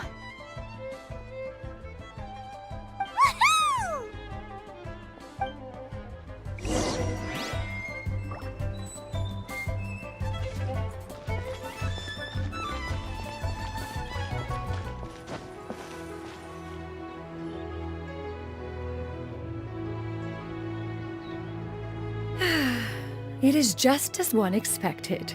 The owner of Wanmin Restaurant is indeed a most reasonable and accommodating human. Still, the work here entails dealing with quite a varied group of people. Has this been difficult for you, Shenhe? It's been manageable so far. I sometimes run into strange people, but I have figured out a way to deal with them. Seems like you've been making progress. So by dealing with them, you mean... First, I try to talk sense into them. If that doesn't work, I threaten them with violence. At this point, they usually decide they are in favor of a civil conversation. Oh, how should Paimon put this? Oh, a sensible plan. One is gladdened to see you integrate so well into human society. And you, Master? How have you been? Simply marvelous. Though Mount Outsong has scarcely enjoyed your presence recently, one has hardly found the pleasure of one's own company to be lacking. I see. Just as expected of Master.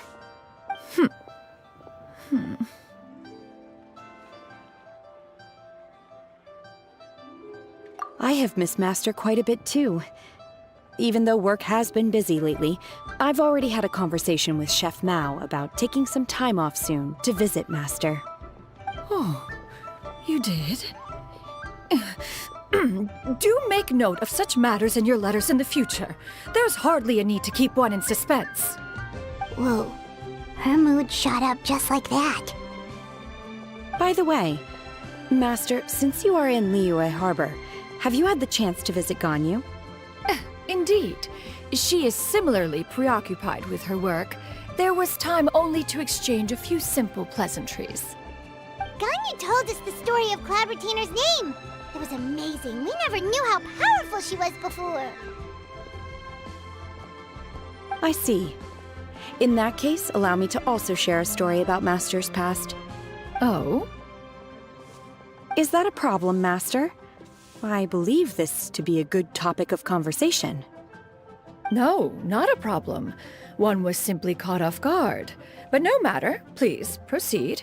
One is most curious to see how much of one's own conversational prowess you possess. Master once participated in a race against Mooncarver. After Mooncarver lost, he insisted that Master's ability to fly gave her a natural edge in such a contest. In response, Master agreed to forego flying in return for being able to use one of her devices in the race. Mooncarver accepted, only to find Master with a brand new device on the day of the contest. Huh, what kind of device was it? It was a mechanical vehicle made out of iron. What was it called again? Oh, an electro-powered bicycle? Oh, you refer to the bicyclical Thunder Flashmobile. One spent 49 days conceptualizing and crafting it. It need only be infused with adeptal energy, and it can cover thousands of miles in one day. Oh, it boggles the mind why Mooncarver ever supposed he might best me in a contest of locomotion. Though he sprinted with all his might, he could barely keep up. Alas, the one flaw of my mechanism lay in its weakness against mountainous terrain. One was thwarted mere seconds from victory, when it was thrown off course and failed to make it across the final stretch. Truly a most unfortunate turn of events. Anyway, do go on, Shenhe. Master, that was the end of that story. Is that so? Huh. With you gone, one has seldom felt the desire to call upon those old fossils for another contest. What is a race without spectators, after all? Have you been lonely, Master? Lonely? Huh. At one's age, entire human generations come and go in the blink of an eye. Even one's own self-directed musings can span several days and nights. 'Tis a most foreign sentiment. The mere mention of it is preposterous.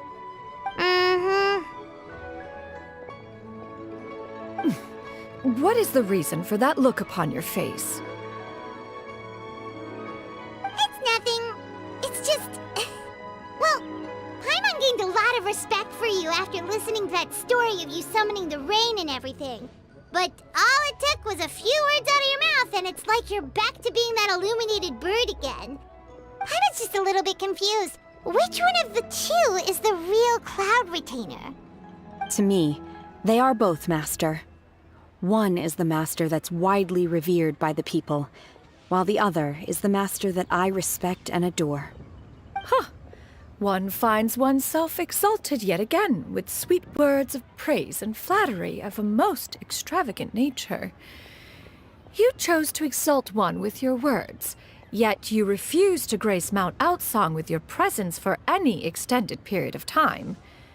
One would almost question the sincerity of your estimations. This is not to say that your words paint an inaccurate picture. One has always lived by a single ideal. Eschew all action and abide by no rule. One does as one pleases and speaks as one pleases. Others may critique or praise as they see fit, yet one places little weight in such judgments. She got like, what, 2 sentences of flattery from her disciple, and it's as if her ego is about to burst. Do you have any empty tables?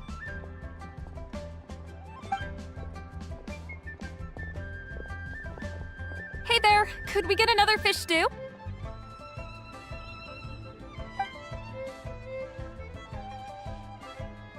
I'm hearing more guests come in. I should get back to work. Alright, good luck with the lunchtime rush, Shenhe! I'll try my best.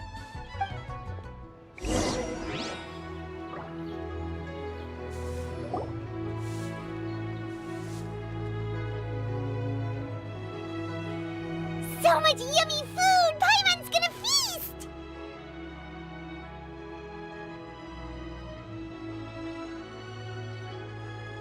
One is fond of all kinds of delicacies and delights in a multitude of flavors. The dishes here demonstrate no shortage of culinary skill. Their unique flavor profile has left one more than satisfied.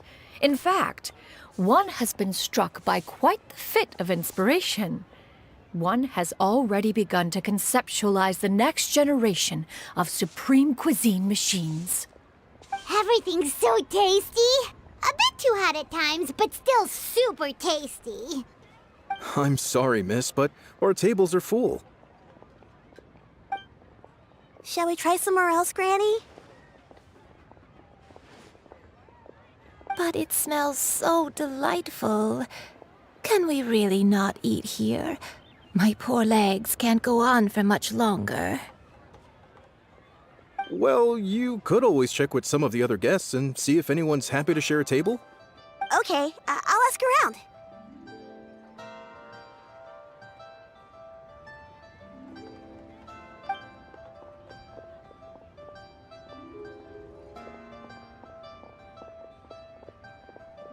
Excuse me, would you mind letting us share a table with you? There are no empty tables left, so... Ah, well, Paimon doesn't mind. What about you guys? Great! Thanks so much. My name is Shuyu, and this is my granny, Yuendai. Granny? Yep. Is there something wrong with that? No, Paimon's just a bit surprised. She looks so young. Yeah, a lot of people compliment Granny on her youthful looks, but she's actually much older than she appears.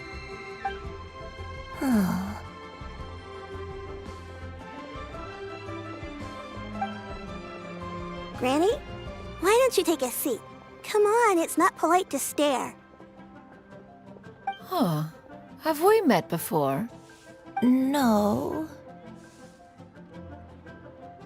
'Tis a fated meeting, then. Please, take a seat. What would you like to eat, Granny? I can order for you. I want braised earthworms. They always pop up out of the ground after a rainstorm. No, not this again. Granny, there's no braised earthworms on the menu. Braised earthworms? Well, that sounds weird. Do people actually eat that? Right, that's what Paimon was thinking too. Need any help? Help? Oh, do you mean with Granny? Thanks, that's nice of you to offer. Granny has pretty bad dementia, so her memory's getting worse all the time. She's always saying things that sound kinda confusing. Actually, her memory's been bad ever since I was little. But it's gotten so bad lately that I even have to remind her who I am every morning.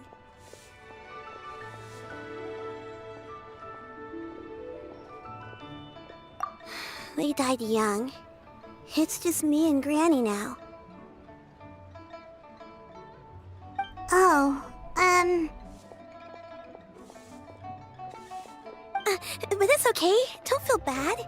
Granny loves me a lot, and I love her a lot too. Sure, it's hard at times, but you just gotta make the best of the life you've got. Wow, you're really tough for your age, kid. You're too kind. And me? What about me? You're tough too, Granny. Plus, you're really gentle, and you're always there for me. Yes, and it's hardly as if I forget everything. I still remember the important things. Wait, what was that really important thing again? Ah, I remember now. It was a dream. I had a dream where everything was dark. Someone was standing in front of me. She told me to come and find her, and that once I'd found her, I would be free. Huh? That sounds super important. But how come you've never told me about it before? It was just a dream, so I forgot about it. But I'm in a good mood now, and somehow I remembered it again. You know, I believe I've had this dream a great many times. But just how many times have I had it? Now that I do not remember. Wait, so you have a reoccurring dream where someone's talking to you? That sounds spooky. Oh, does that mean you're possessed?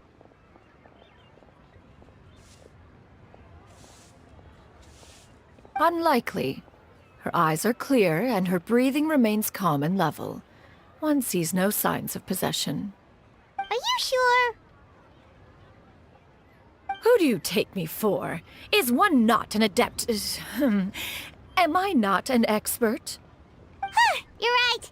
Paimon almost forgot you're the expert. In that case, do you still remember what the person in your dreams looked like, Granny? Not anymore. Although, I have a sense that she looked rather like me. But not as I am now. My younger self. A younger version of Granny? This is just getting weirder and weirder. What is going on here? As one said, fate must have brought us together. You may leave the situation to me. Are you sure? So, what are your names? Paimon's Paimon.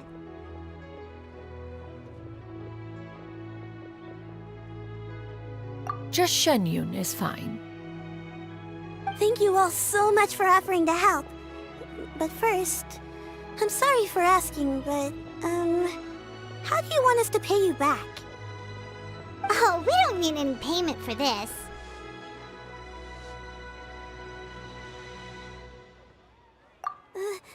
Thank you so much. You're welcome. But Miss Shenyun, what exactly can we do to help out this Granny? All we have to go off is that dream. Where do we start? That is elementary. Since her dreams portray her younger self, then we shall retrace the steps of her youth. Once we have revisited those places, her memories will likely return. Sounds like a plan. So, Granny, do you remember which places you went to when you were young? Why, of course I do. The heavens above, the earth below, the wispy clouds, and the emerald mountain streams. Okay, taking that as a no. I might have an idea.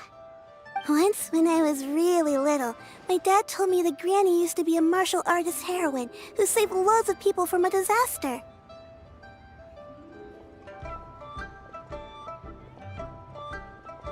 If it's true, then maybe they wrote about it in the history books or something. A martial arts heroine? Oh, Shincho knows tons about Liyue's chivalric traditions. If anyone knows about the heroes of the past, it's him. Let's go find him at the Feiyun Commerce Guild. Are you leaving already? But I'm still hungry. I'll go order some food, Granny. If there's nothing on the menu you especially want, I'll just get a few different things. It seems we must part ways for now. The Traveler and Paimon are bound for the Feiyun Commerce Guild, while Yuendai and Shuyu shall remain here and partake of their lunch. As for myself, I have matters to discuss with Streetward Rambler. Streetward Rambler? Oh, you mean Madam Ping!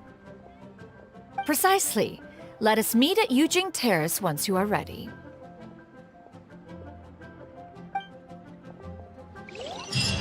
Everyone, please eat. Always wanted to try this place.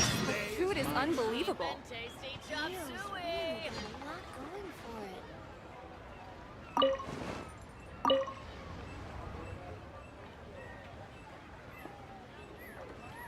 Where are you going, Granny? Don't you like the food? Fresh milk.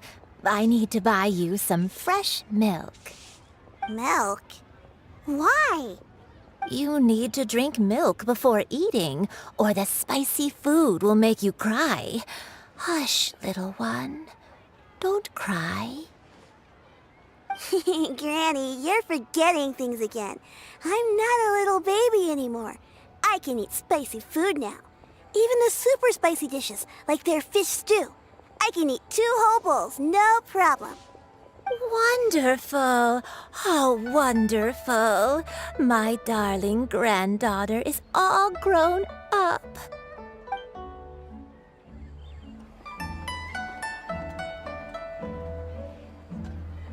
Everyone, please eat to your heart's content. Today is my treat. This money. Here! Skyward! Scatter! Sorry, pal. Here! Skyward! Scatter!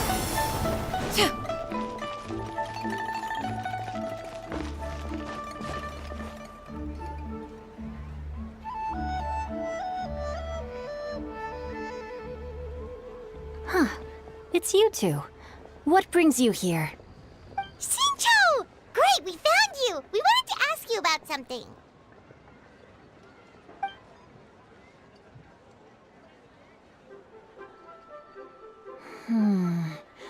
That's not a whole lot of information to go off of. I don't know if I can say for sure. I can't pinpoint her identity from your description alone. But considering her age, I am reminded of a nameless heroine who's been featured in various chivalric novels. Nameless heroine? That's right. The novels often speak of a great drought from 50 years ago. As the people suffered, a nameless heroine appeared and began to clear away evil spirits in bandit camps. The people idolized her, but never learned her name. All they knew was that she always acted alone. Later, though, she supposedly fell in love with a similarly noble-minded exorcist from Mount Tianheng. They were well matched in more ways than one, often fighting together as a fearsome duo of otherworldly strength. After the drought ended, the heroine and the exorcist left the public eye and began living a reclusive life in the mountains. All that remained were tales of her incredible accomplishments. The way this nameless heroine faded from fame into obscurity later in life is not too dissimilar from Miss Yuendai. I hope that's somewhat helpful. Thanks a lot, Shincho. We knew it'd be worth talking to you. It's nothing at all. Just something I came across while reading. I did do a bit of extra research on her story, but it was just out of personal curiosity. Well, Paimon still thinks that's super cool. Oh, wait, Shincho, if you've read up on her, do you know of any places often associated with her? Let me think. In the novels, the nameless heroine always appeared near one of 3 places. Wangshu Inn, the area just north of Jueyun Karst, and Qingyun Peak. Perhaps the real-life heroine who inspired the character was also often seen near those three places. That would explain why those locations appear in the various novels written about her.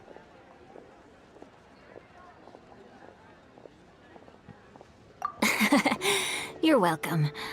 To be honest, I found some parts of the story confusing when I first came across it. If Miss Yuendai was indeed the original inspiration for the character, she may just be able to help me put the pieces together. It's rare for a chivalric hero to fade into obscurity during their lifetime, even after retiring from the public eye. But no one ever saw or heard from the nameless heroine again. There were even rumors that she became extremely ill. I've never understood why someone would go to such lengths to erase themselves from public memory. It's almost as if she was trying to hide from something. There's probably far more to the story than what's been written. We'll be sure to tell you if we manage to uncover the truth. That's a deal. Perhaps, behind the truth of it all, there lies a story more fantastical than any work of fiction. Paimon feels like we just learned so much from Xingqiu. A drought, a nameless heroine, a life of seclusion. Wait, why does the story sound super familiar? Oh, right! There's a drought in this story, too! Xingqiu, are droughts super common in Liyue or something? Well, they used to be. But people have long since developed methods to prevent them, like by cultivating the soil or digging canals. So while droughts do happen from time to time, they are rarely regarded as true disasters. The drought 50 years ago is probably one of the worst we've had in the last several centuries. The crops withered, the streams ran dry, and the monsters in the mountains became rabid and agitated. Countless caravans were attacked, and people who lost their homes came together to form bandit groups. What started as a natural disaster soon became a human tragedy as well. That sounds awful. Yeah, and that's exactly why the nameless heroine was so beloved. She must have been someone of true integrity, to do so much for the people while asking nothing in return. Still, as terrible as that drought was, it was nothing compared to the truly calamitous disasters that befell this land in ancient times. They say that back in those days, disasters were both more severe and more common. Only the strongest of Adepti could hope to dispel the ruin and devastation. Do you have any other questions? We're good for now. We're just going to head back and meet up with Miss Xianyun and the others again. Paimon hopes that Granny Yuendai will be able to remember more of her past. She used to be a great hero who saved many people. So sad that she can't recall any of it. Anyway, we'll be off now. See you some other time, Xingqiu. Thank you so much for your help. It's no problem at all. Safe travels.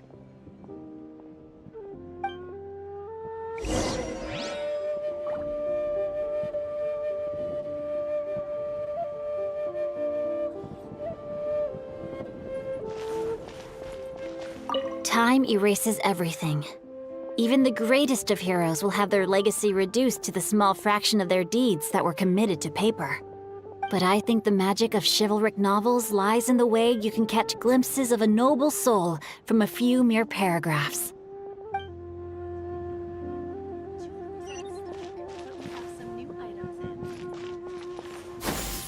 Skyward! Scatter!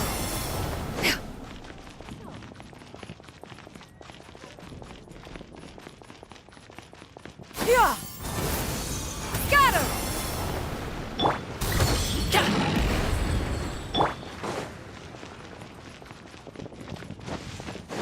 Yeah! I have recorded the tune that you requested. I hope it will be of help to you.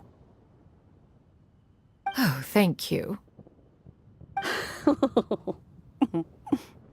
Straightward, Ping, what has amused you so? Oh, it's no serious matter.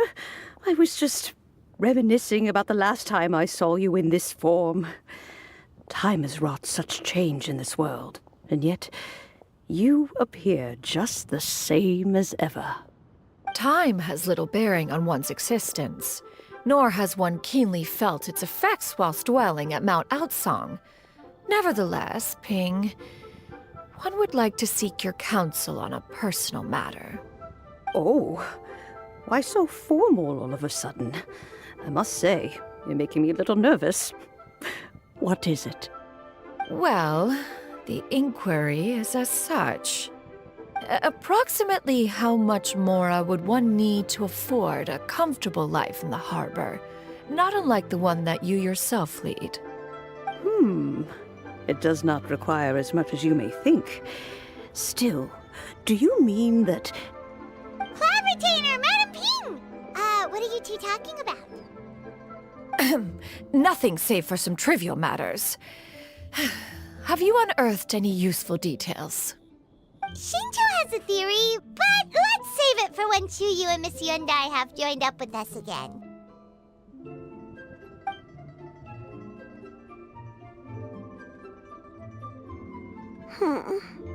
Do not be troubled, young lady. Here, have some tea. Thank you so much. What do you think, Chuyu? Does it match up with what you know of your granny? According to the story, the nameless heroine eventually fell in love with an exorcist from Mount Tianheng. Maybe that's my grandpa. I don't have many memories of him, but there was this one time I found a box in our attic full of a bunch of weird sigils.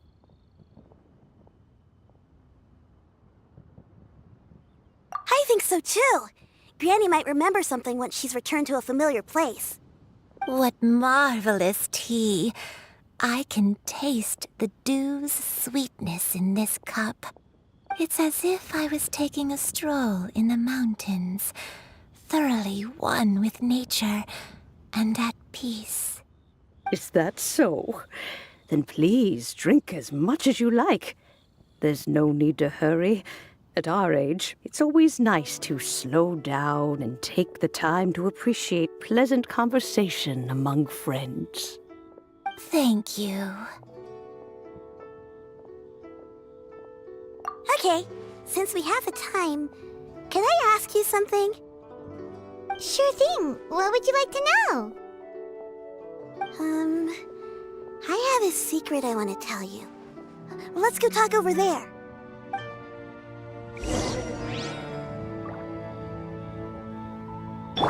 Congratulations! This is a peaceful neighborhood. What's wrong, Shiryu? Well, I've been kind of meaning to ask ever since we started talking in the restaurant, but are you guys all adepti in disguise? Oh! About that. Well, you guys just seem super special. Plus, I think I might have heard Miss Shen Yun call herself an Adeptus. Oh, must have been a slip of the tongue.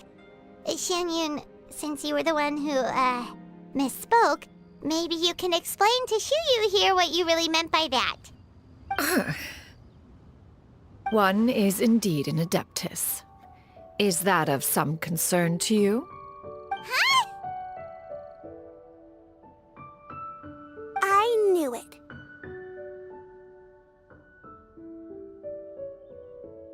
Well, one time when I was a little kid, I saw a pure white illuminated crane. I had this super high fever, and Granny wasn't around. I was feeling all icky and gross. But then this snowy white crane flew down from the sky. She put me on her back and flew me to her cool Adeptus house and fed me some sort of magic potion. When I woke up, I was already back in my bed and my fever was gone. I really wanted to thank her, but I was too sleepy to stay awake, so I never got the chance. So I just kind of wanted to ask if maybe any of you have ever met an Adeptus like that? A pure white illuminated crane? The only two we've ever met are blue and white and black and brown. Have you ever met one that's pure white, Cloud Retainer? Never has one met an Adeptus with such features. One surmises such a description is but a hyperbolic embellishment that oft results from narrative accounts. That's weird. Was it really just a dream then? Well, even if it was just in my head, it doesn't matter that much anyway. All I really want is to help Granny recover her memories. I'm really grateful for all your help. Leave it to us! Now that we know the 3 locations, we just need to visit them one by one. Let's go to Wangshu Inn first. Okay, I'll go get Granny.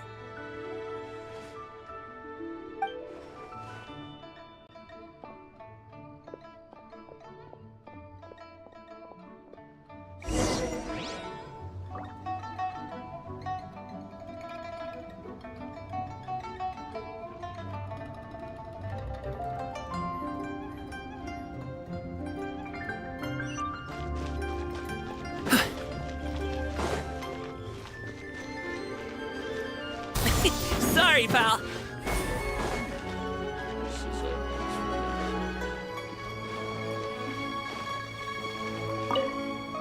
Leaving already? Well, just remember that you can come over for a cup of tea anytime.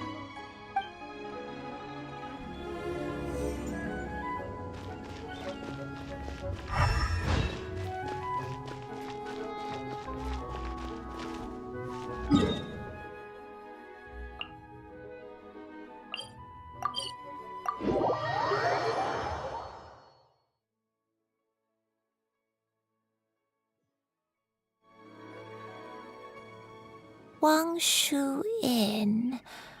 Wangshu Inn. Do you remember this place, Granny? Yes. The fish here is very delicious, and if you look out into the distance, you can always spot a bird that's been left behind by its flock. I believe I used to have a room here. It had a window. Yes, I spent a lot of time looking out that window. Which room was it again? Let me look. I'll come with.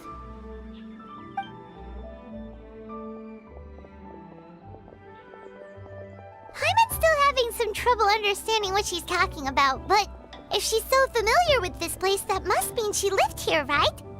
Wait, huh? Whoa! Shao! What are you doing here all of a sudden? You scared the living daylights out of Paimon! I sensed a non-human presence and decided to come take a look. If you're here, then there's likely no trouble afoot. I suppose there's no cause for concern. It's been a while, Cloud Retainer. I see you have returned to your previous form. I have indeed. I fought alongside her in this form on many occasions during the Archon War. Oh, wow! What was she like during the war? Oh, wait, let Paimon take a guess. Was it anything like this? Behold, the glory of one's newest invention, the Bang Bang Continuous Fire Mechanism. Hands up and surrender, or be prepared to face the full might of the Adepti. An impressive imitation. Paimon knows her all too well. Even so, Cloud Retainer was not always as ostentatious as you describe. You may be unaware, but her talent with Adepti sigils is just as formidable as her skill in mechanics. The Archon War reached its peak after Guizhong's death. The Cloud Retainer who fought beside me in those devastating battles was taciturn and solemn, only speaking when she had to activate her sigils. A Cloud Retainer who barely talks? Paimon can't picture it. But what happened after that? If you were so powerful in your human form, why did you decide to take up your bird form again? Once one had bid farewell to the world of mortals, what use would one still have for such a shape? When dwelling between mountain and forest, away from the struggles and troubles of the mortal world, a mortal form is hardly the most fitting of choices. After the war, Cloud Retainer retired to Mount Outsong, only revealing herself to the occasional visitor, and always in her avian form. Although I do believe there was an occasion some 30-odd years ago when she decided to don her human form. I believe it was for the purpose of... One believes there is little need to relive bygone matters. Granny, are you okay? Back then, at this place, Perhaps this conversation should end here. I shall take my leave now. Should you encounter any trouble, you need only call my name. However, given that you are traveling with Cloud Retainer, I trust you are in good hands. Everyone! I think Granny is finally beginning to remember her past.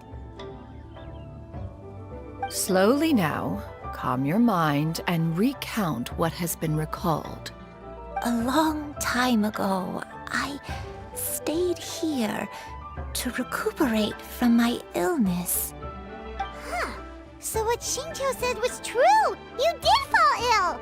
Was that why you went into hiding? I don't remember. I'm very sorry, but I can't even remember the name of my illness. The only thing I can remember is that it took a great toll on me, and there was no cure for it. I was confined to my room in Wangshu Inn, where I spent many days unconscious.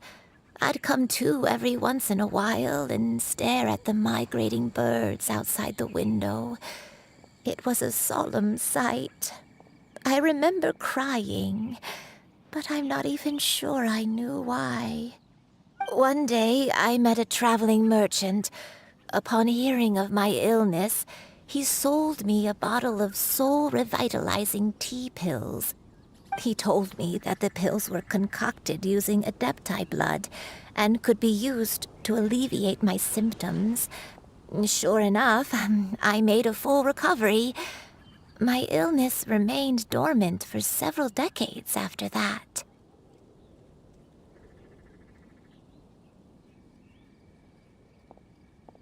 Wait, but if your illness remained dormant for several decades, are you saying that what you're going through now is just a relapse of what happened all those years ago? And it was all thanks to the pills that you managed to keep the symptoms in check? Paimon's brain kinda hurts. Do you remember anything else? I'm sorry, I don't.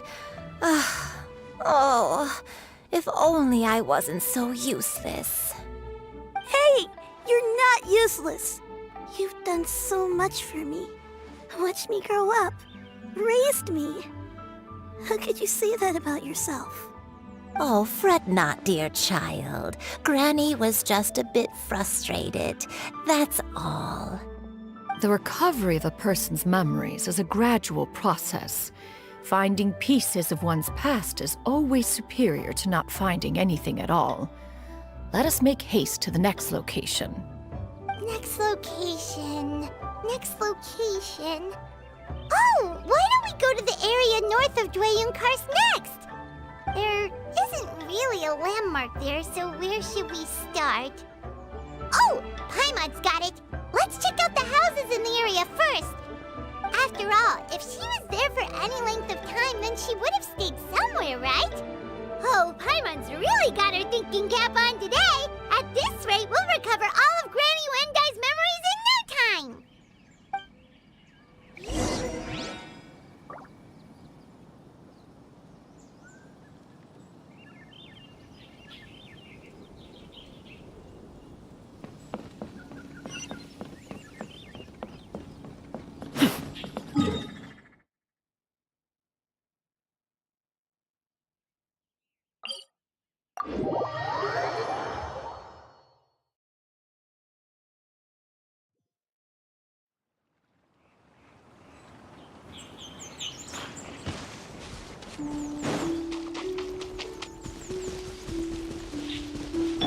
Yeah! Skyward!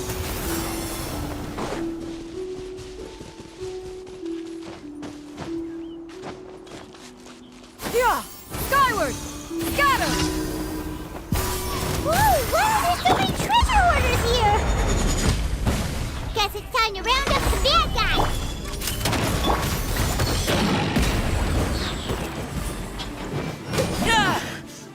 hunter becomes the hunt. Do you remember anything about this place, Granny Wendai?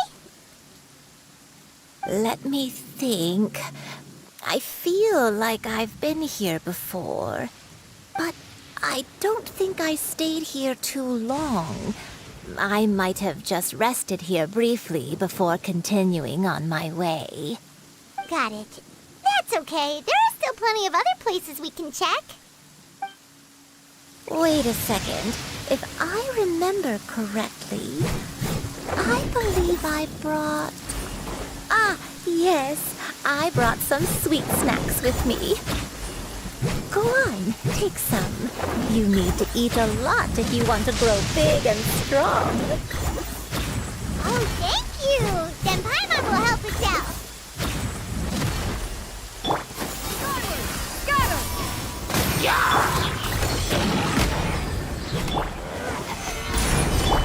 Final warning!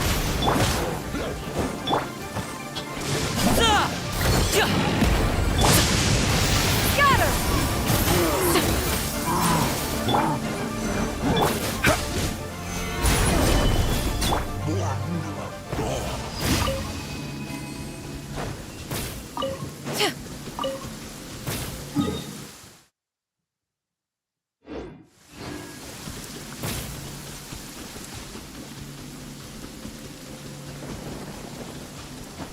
Yeah! Scatter!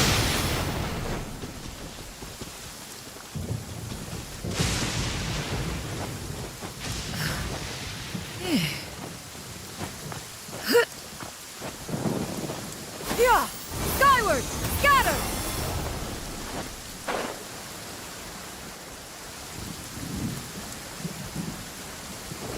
Yeah! Skyward!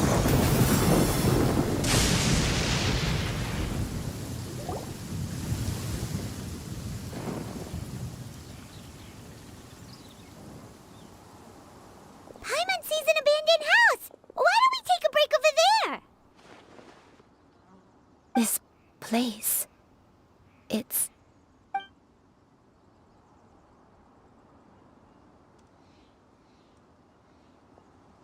Did you remember something, Granny? I remember. Shuyu, this is where your father was born. It was a moonless night. I had been injured, so your grandpa was supporting me. We fled together with some being in the fog behind us in hot pursuit. I had exhausted my strength when the labor pains came on, so we took refuge in this house. Your grandpa set up a barrier outside, but neither of us knew if it could hold the monsters back. I remember that night. I remember falling to my knees, reciting a prayer over and over. I alone am the source of this sin. Punish me as you wish for forsaking my oath, but spare my innocent child. Sin? Oath? Did you do something wrong? I don't know. I don't remember. I only remember praying in the darkness with all my strength until the sun finally rose again and the fog cleared out. Eventually, the house was filled with the sound of my baby's first cries. That baby was your father. I remember I clutched him tight to my chest and wept tears of joy. It was the first time I'd ever felt such happiness in my life. My dad? He was my pride and joy, and so are you, Shuyu. You're so much like him, and I love you both so much. But you're always going to be different from me. Why? Just what did I do? I don't care what you might have done, Granny. You'll always be the person I love more than anything. You're too sweet, Shuyu. I'm lucky to have you with me. If not for you, I would not have had the courage to come here, to try to remember what I had forgotten. All right. Let's not stand around any longer. There's one place left, yes? Let's go take a look. If one recalls correctly, the next place should be Qingyun Peak. Yuandai, how fares your health? I may be a bit slow, but I'll do my best to keep up. I'm sorry to keep everyone waiting. Climb on. I shall carry you to the top. Oh, such lightness of weight. All those who grow old grow frail in the end, do they not? First, you lose your memory, then your health. Eventually, you end up losing everything. My only wish is to depart this world with a lucid mind, to free myself of this torment and the burden it places upon others. Fret not. You have my aid in this endeavor.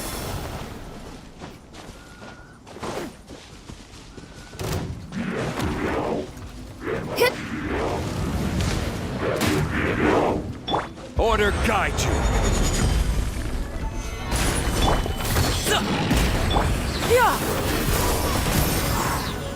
Drop your weapons!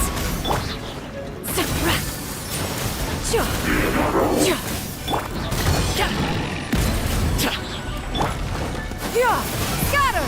Skyward! Gather! Stop right there!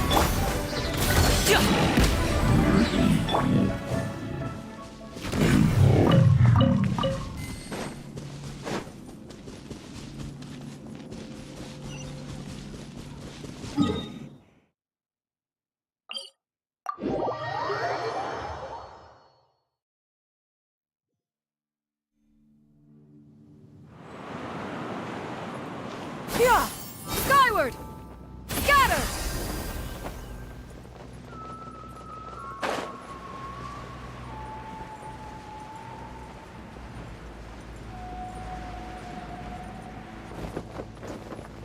Wait! My mechanical master! We're finally here. Does this place feel familiar to you, Granny Wendai? Let me see.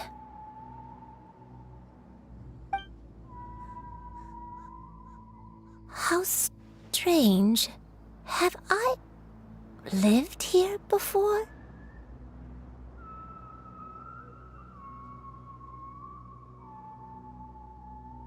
When we were at Wangshu Inn and the abandoned house earlier, though I couldn't remember everything, I still felt a sense of familiarity. I could easily picture myself in those places. But here, I don't have that feeling. Perhaps I did come here in the past, but it just didn't leave a strong impression on me. But did the stories get it wrong then?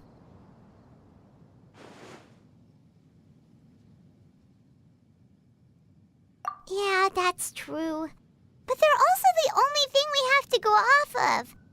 Paimon was hoping this place would jog Granny Uendai's memory just like the others.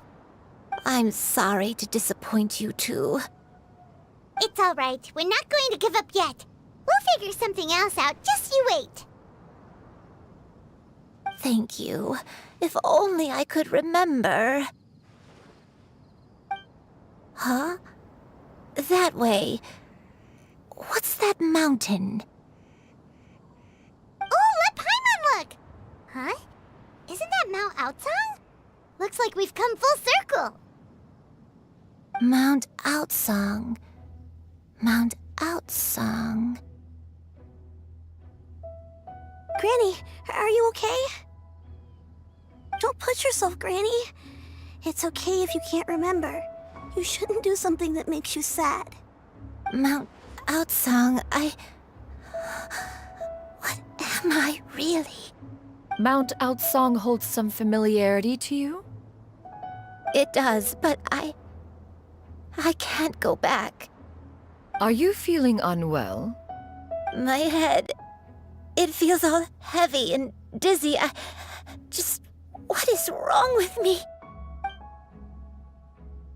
Cloud... Miss Xianyun, is there anything you can do? Let us go to Mount Outsong. But... Fret not, all will be well. You and I, you have already given more than enough to the pursuit of this endeavor. You may leave the rest to me. I've prepared something that can aid you in suppressing the fear in your heart and restoring your lost memories. It currently resides at Mount Outsong. Wait, really? When did you do that? I never leave anything to chance. All will reveal itself when we arrive.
Here, this is it. Huh? But isn't this the mechanism that you were tinkering with when we first got here? Oh, is it another invention of yours? Precisely. A recent one at that. I am most pleased with the result. I call it the Suspensus Somnium mechanism. It periodically releases a soft breeze, which when paired with a gentle adeptal tune, can help the listener subconsciously relax and even enter a semi-hypnotic state. Soothing agitation and anxiety, relieving exhaustion and insomnia, its potential uses are numerous indeed. And of course, it can also aid in the recovery of lost memories. Whoa, what a cool gadget! But if you had it all along, why did you keep it to yourself until just now? We could have come to Mount Outsong right off the bat and saved time on a lot of floating. How preposterous. Had you and I not recalled much of her past through her own efforts, the device would have nothing to draw upon. We Adepti can only help those who first resolve to help themselves. Had she lacked such determination and strength of character, one would have little to offer in way of assistance. Paimon thinks she gets it now. Hey, what's that other thing? As previously mentioned, a gentle adeptal tune is required to take full advantage of the mechanism. One secured such a tune from Streetward Rambler. Only with her melodies can the mechanism reach its peak power. Whoa, Paimon can feel what you mean. Paimon's body feels light as a feather. It's as if she's lying down on a warm patch of grass after a super satisfying meal. And you and I, is the mechanism helping you to relax? It appears she has already succumbed to the depths of reverie. Come, join one on this side. We shall give her some time to herself.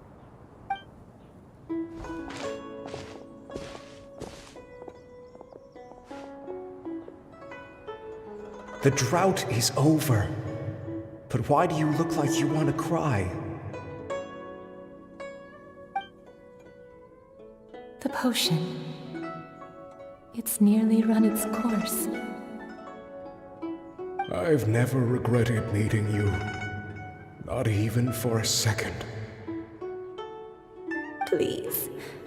Please, no.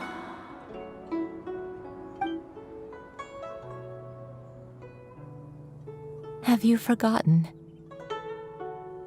This is the world you left behind.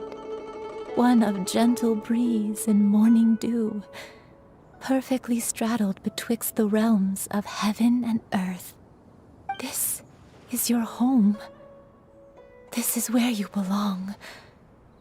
You should have never left. The you of the past, the me from not that long ago, we should have never.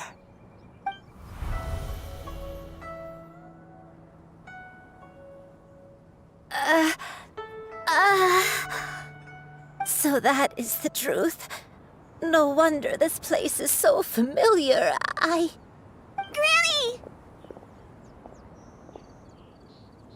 Granny, are you okay? Cloud Retainer. Your memories have returned? Wait, did you just call her by her full name? Does that mean you already knew each other? Yes. I now remember everything. Everything. Granny, please don't cry. I'm here. I'm here. Oh, don't worry, my dear child. Granny is fine. I'm so sorry, everyone. You've gone to so much trouble on my behalf. It's all come back to me now. The most important thing that I had forgotten was the truth of what I once was. One can sense the guilt that now plagues your conscience. Reclaiming a truth long buried is sure to come with a myriad of complex emotions. Perhaps one should recount the story on your behalf while you compose yourself. No, it's okay. Now that I've remembered, I must face my memories head on. Shuyu, everyone, I cannot thank you enough for all your help. I'm ready to tell you my story, if you're willing to listen. Please, Granny, don't force yourself. What happened in the past doesn't matter. I love you more than anything. Nothing you say can change that. I know, dear child. My feelings for you are exactly the same. It is for this reason that you deserve to know the truth. Some time ago, I made a terrible mistake. One for which I could never atone. Is this the sin that you mentioned in Joyun Karst? What happened? I am, in truth, not a human being. My real form, one that I held for centuries, was that of a wild crane. I spent many, many years living on Mount Outsong, bathing in the soft breeze and drinking the sweet dew of the mountains. At some point, I somehow gained wisdom and sentience. The Lord of the Mountain, Cloud Retainer, became aware of my existence and began to share many stories with me. She even passed on the secret of cultivation to me. Though she never took me on as a formal disciple, I always saw her as my master. Whenever she took out her tools to work on mechanisms or new inventions, I would also stand next to her and watch. I even contemplated completing my training and becoming an adeptus in my own right. I followed her teachings, and time gradually passed us by. Until that fateful day 50 years ago. 50 years ago?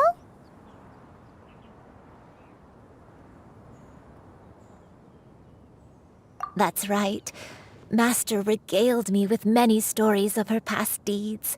From them, I learned how she had saved people from a similar crisis in the past. She was the one I looked up to the most. More than anything, I dreamt of becoming an adeptus like her. I wanted to travel the land like she had, relieving suffering wherever I went. But I was still far from being a real adeptus. I possessed no ability to take on human form and fit in with the crowd. Once she learned of my desires, Master prepared a special dose of human mimicry potion for me. She warned me that the potion's effects would only last 10 years, and if I were to fail to return to my original form at the end of that time, I would forever forget my past as a crane and become something neither human, beast, nor adeptus. Oh no. So that was the source of your dementia all along. Was it because of Grandpa? Indeed, I fell in love. Though he was human, he had spent his entire life training on Mount Tianheng. When we met, it was not only my first foray into the world below, but his as well. Although clumsy and impulsive as he was, you'd think he was the real strange bird among the two of us.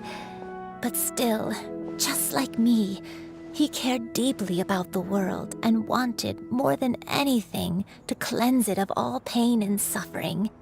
I could not help but fall for him. But my time continued to tick away. Those 10 years passed by in a flash.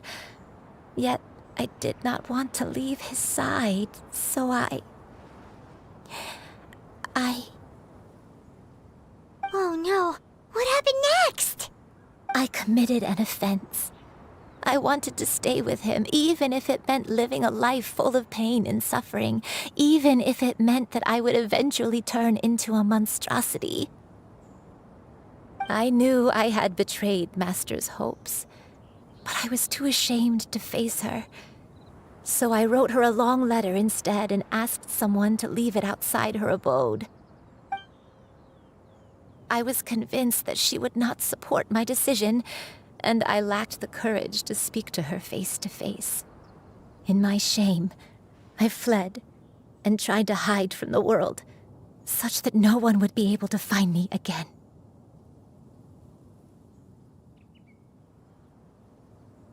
But that was only the beginning of my troubles.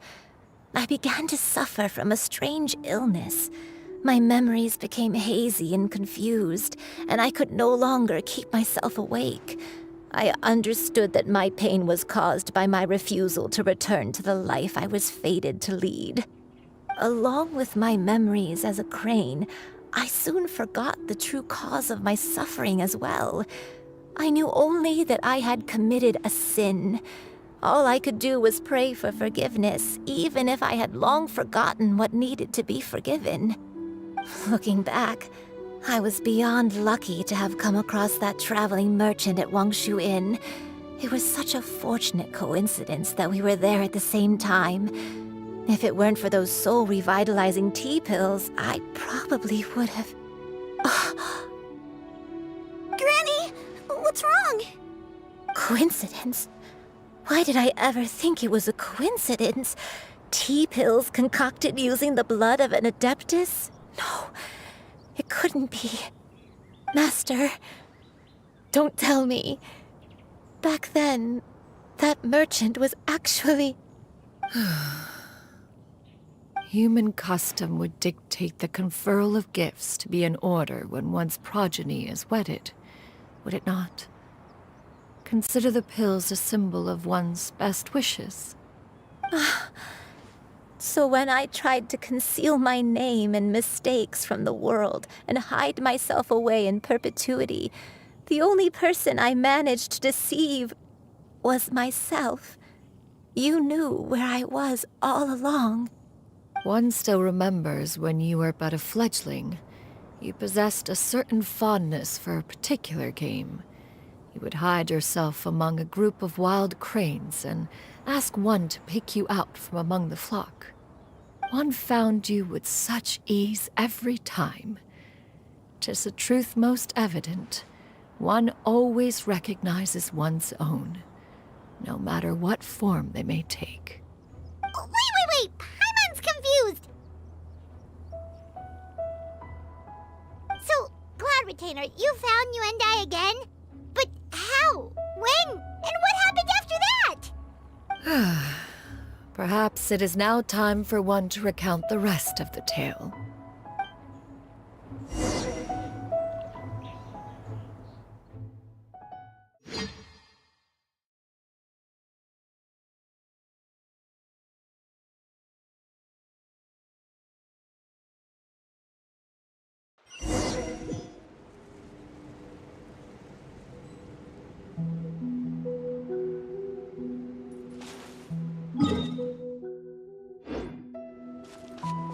One was furious upon receiving your letter.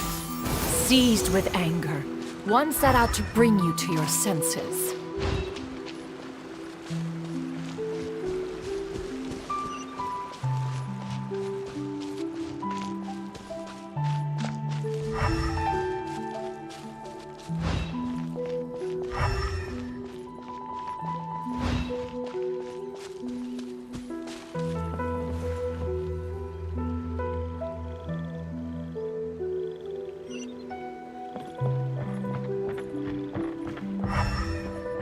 Yeah!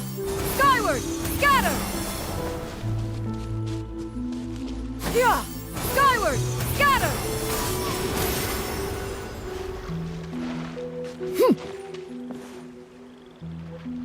In truth, one had more than a few misgivings about your chosen partner. As an exorcist, his talent was lacking. One could hardly say his skill with sigils was any better. But soon, one came to appreciate the devotion he bestowed upon you during your illness. He never uttered a complaint and rarely left your side. Unwilling to begrudge someone of such character, one decided to overlook his aforementioned deficiencies, glaring though they may have been. Wishing to grant you a life without regrets, one gathered many divine ingredients and used one's own blood to create a form of medicine. Though imperfect, it managed to suppress the more dire effects of your illness.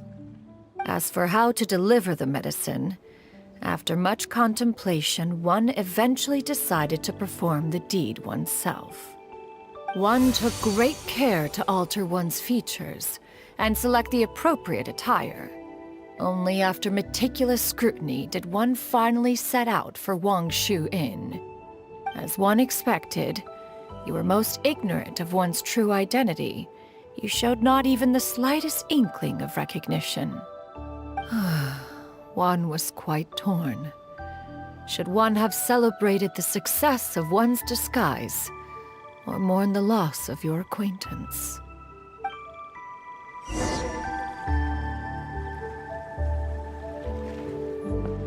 Yeah! Skyward! Scatter! Skyward!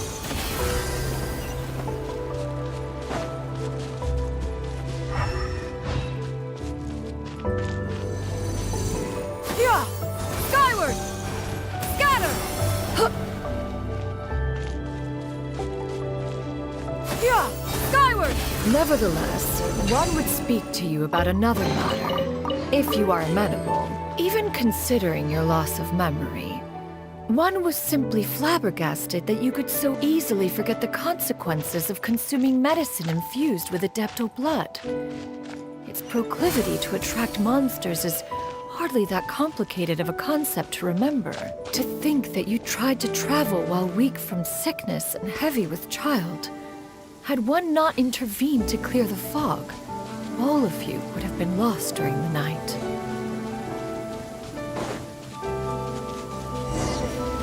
Yeah! Scatter! Skyward!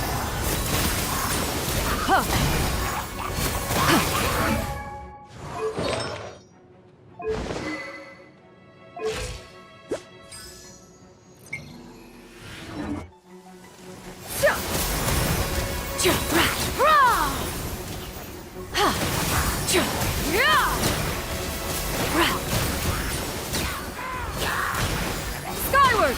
Scatter!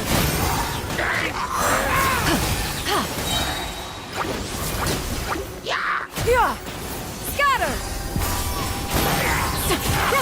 Make way for the Adeptus!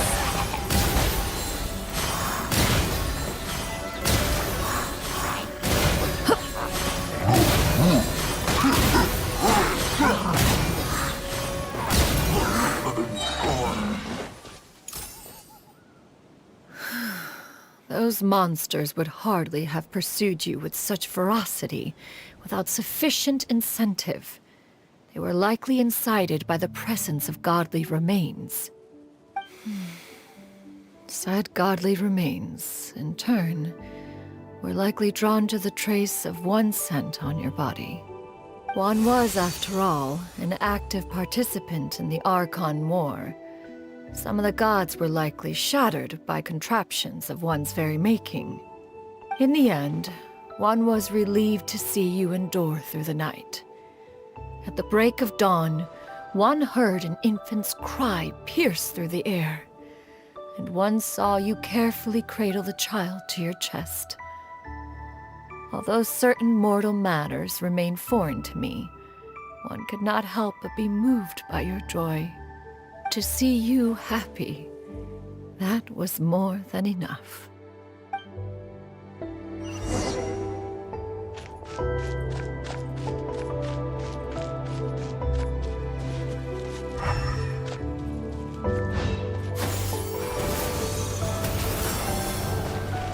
Now you should have a complete understanding of the events. Wait! But if that's true, then the crane who took care of me when I was sick must also be... Ah, one had almost neglected to recount the absurdities of that tale.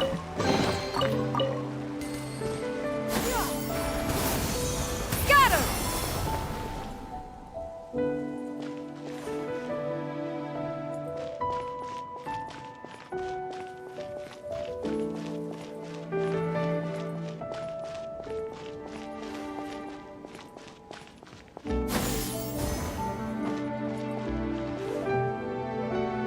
Just as you and I troubled one with her antics, so did you give one many a headache. Upon finding you burning with fever, one made plans to bring you back to one's abode for treatment. However, upon seeing one's form, you began to cry, refusing to get on one's back. When one asked you why, apparently you believed that one could not possibly be a true Adeptus, because all illuminated cranes are white from tip to toe. One had no choice but to apply powder to one's body to conceal the variegated nature of one's appearance. You became more than amenable enough when one stood before you devoid of any other coloring.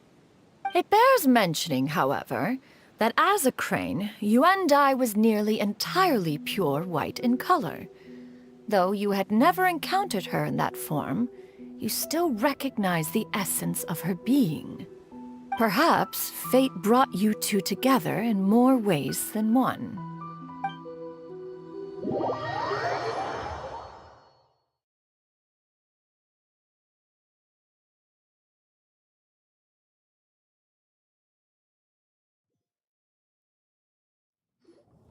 Now all has been revealed. One owes you an apology, you and I. One recognized you upon your very entrance into Wanmin restaurant. One has always viewed you as a disciple of equal standing with Ganyu and Shenhe. Indeed, one wished to bring your story to a satisfactory end with this visit to Liyue Harbor. Still, one could not reveal your identity right away. Had one simply informed you of all you had lost, all those cherished memories would merely have become the fictionalized account of another. Memories are most meaningful when recalled by those who lived through them. Would you not agree? Even if the process was painful and arduous to experience. Have you any further inquiries? Master, I must ask, if you found me all those years ago, why did you leave me be, even though you knew about my mistake? Why did you not bring me back to Mount Outsong by force? One has never regarded your action as a mistake. It was a simple choice, nothing more. When it is time for one's progeny to leave the nest, it is the responsibility of an elder to let them fly free. Yet, when your wings grow weary and the night grows dark, just know that you always have a place to which to return. 'Tis a refuge referred to by many a name in mortal writing. Home, nest, haven.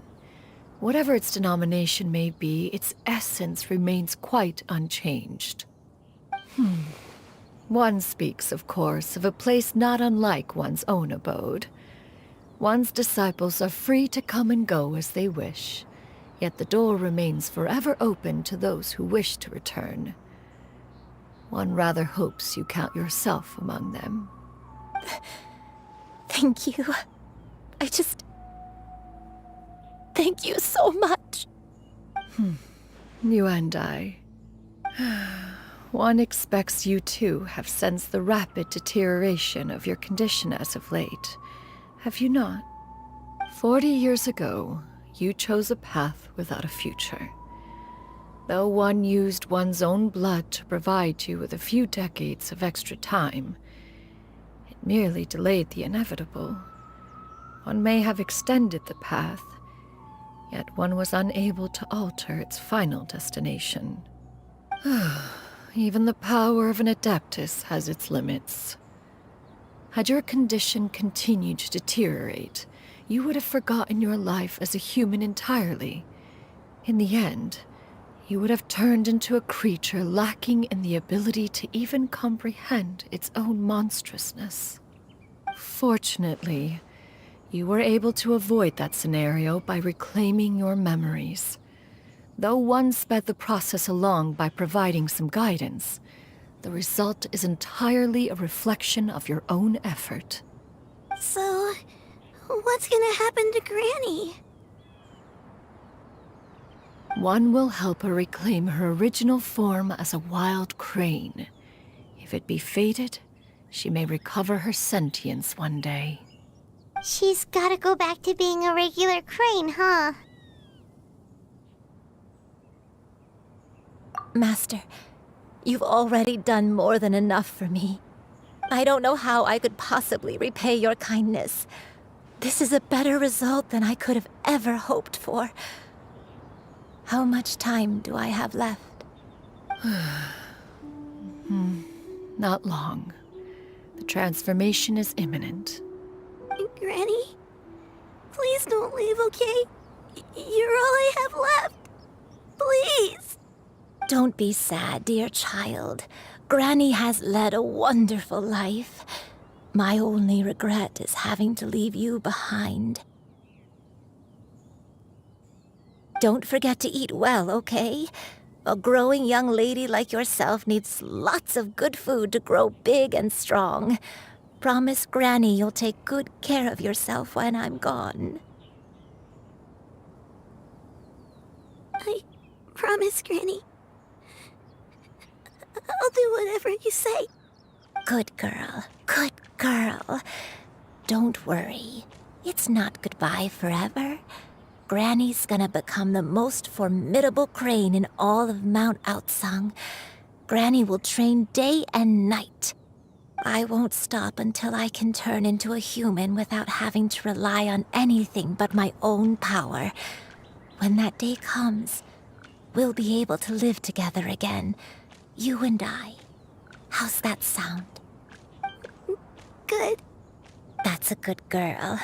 Even though we won't see each other for a little while, as long as we both work hard, we're sure to meet again someday. I'll eat well, Granny. I promise. And I'll wait for you, no matter how long it takes. I'll wait for you to come back. That's a good girl. Then Granny really has no more regrets. I'm so sorry, Master. Thank you for everything.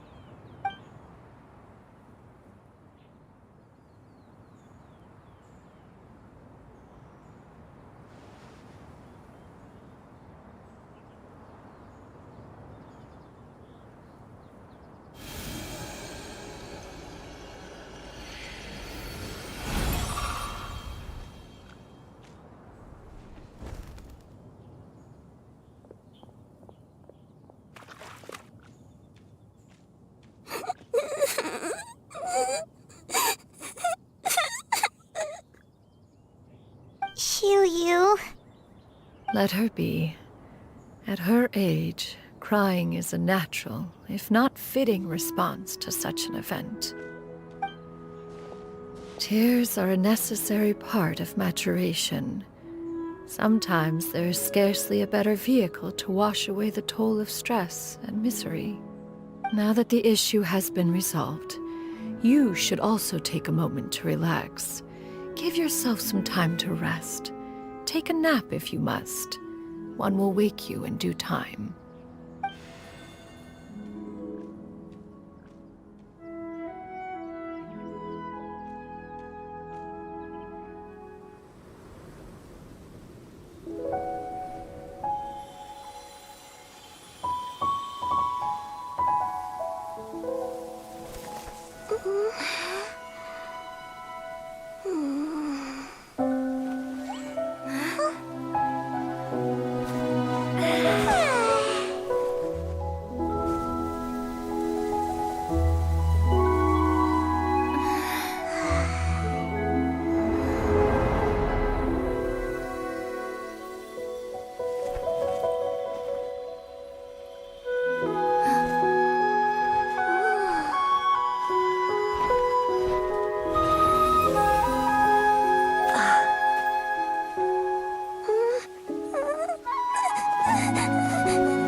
We would see each other again, that our days of separation would finally end, and all my troubles would be behind me.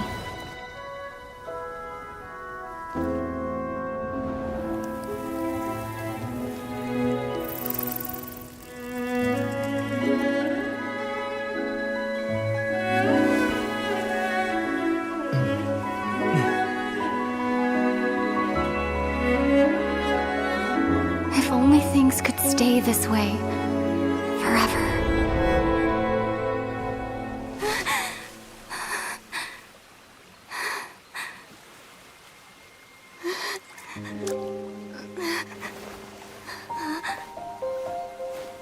A nightmare? Curious. If you're relaxed, shouldn't your dreams be pleasant? It was a good dream. It's just... You weren't ready to wake up.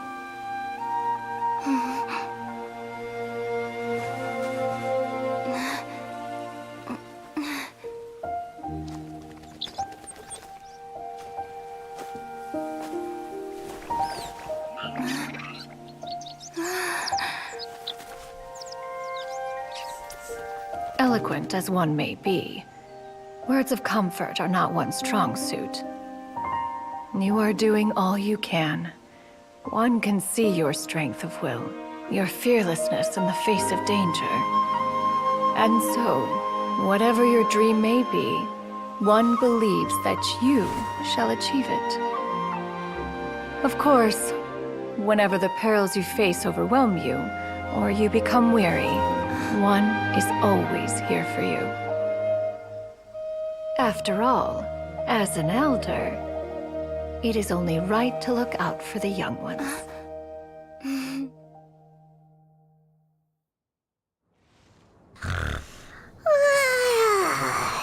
Grilled chicken drumsticks. Huh?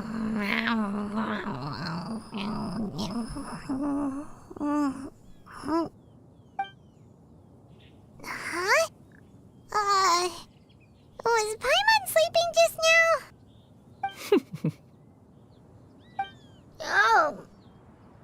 Oh, Paimon wasn't talking to you. Paimon had a dream about eating grilled chicken drumsticks, that's all. Madam Adeptus? Oh, Shuyu, you're awake. How do you feel? I feel a little better. Thanks. I know I'll see Granny again someday, so I don't feel so sad anymore. Madam Adeptus, could I ask you something? Would you take me in as a disciple? Oh, and have you reasons for this sudden interest? I I know Granny thought what she did back then was wrong. She felt really bad about it. But without that mistake, I would have never been born. Even though Granny lost her memories, she never forgot to show me how much she loved me. So, I thought maybe one day I could become a cool Adeptus like you and help a whole bunch of people, just like Granny wanted to do. Upon some reflection, one supposes you are no mere mortal. The fact that Yuendai's blood flows through your veins is proof enough of that. If this is what you desire, one shall make it so. Thank you so much, Madam Adeptus. No, I mean, Master. Chuyu, are you sure about this? Paimon's gonna let you in on a little secret. We've seen Cloud Retainer's 2 other disciples, and they pretty much eat nothing but bitter herbs like Genshin and violet grass.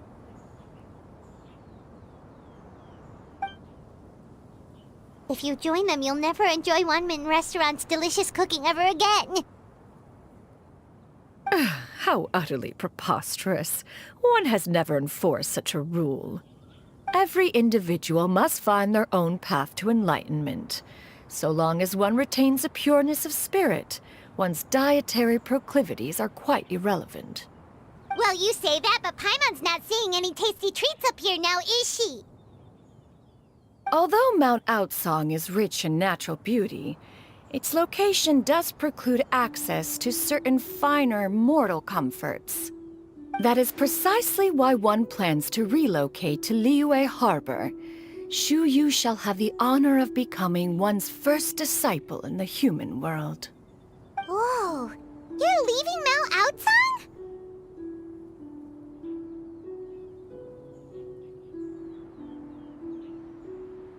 One has never concerned oneself with the location of one's residence. From the very beginning, one has sought only solace and peace. Yet in the end, all of one's disciples ended up in Liyue Harbor. Ganyu, Shenhe, Yuendai, they all chose a life among the mortal world.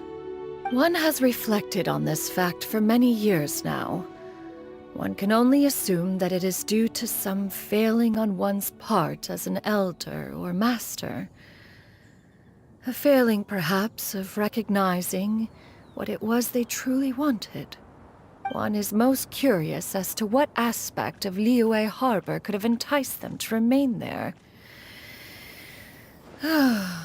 One could hardly offer an opinion on the matter, but perhaps some time in the harbor will prove instructive. Why are you all so silent? Paimon is, just a bit shocked, that's all. So, does this mean we can grab a meal together in Liyue Harbor sometime? One has precious little time to squander.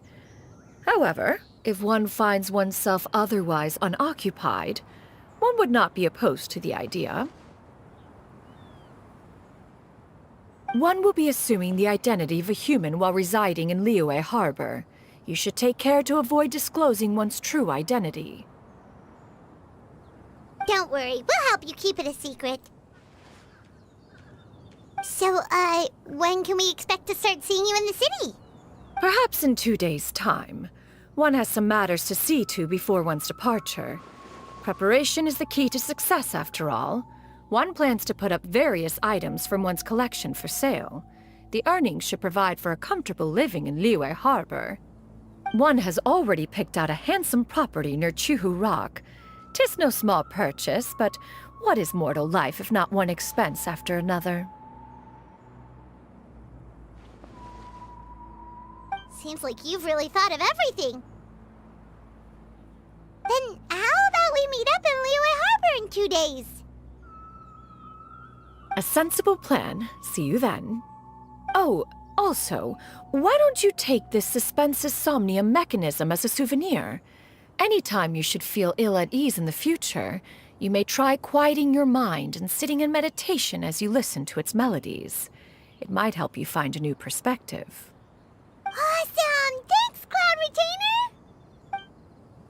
Hey, didn't we promise Shincho that we'd tell him what we found out? Should we make a trip to the Feiyun Commerce Guild? It's totally up to you.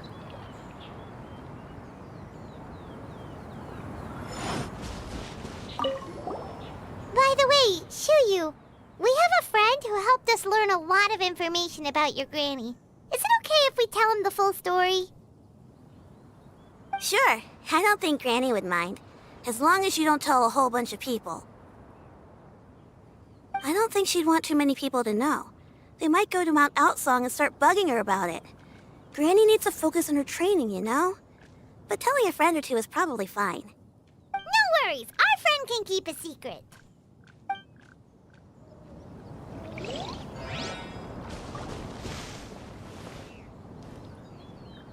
So, about your move to Liyue Harbor, you gonna tell the other Adepti about it?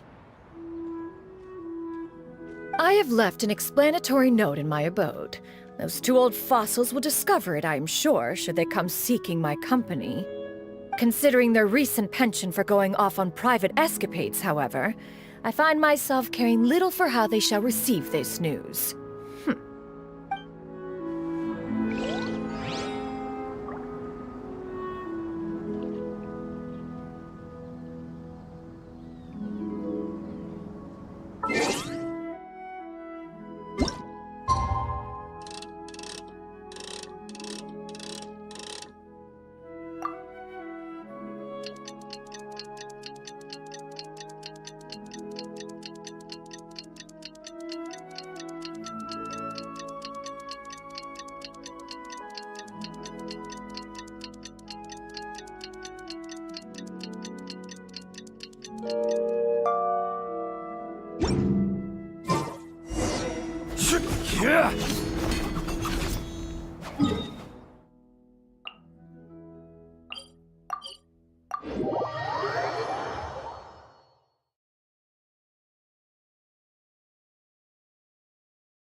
Crumble!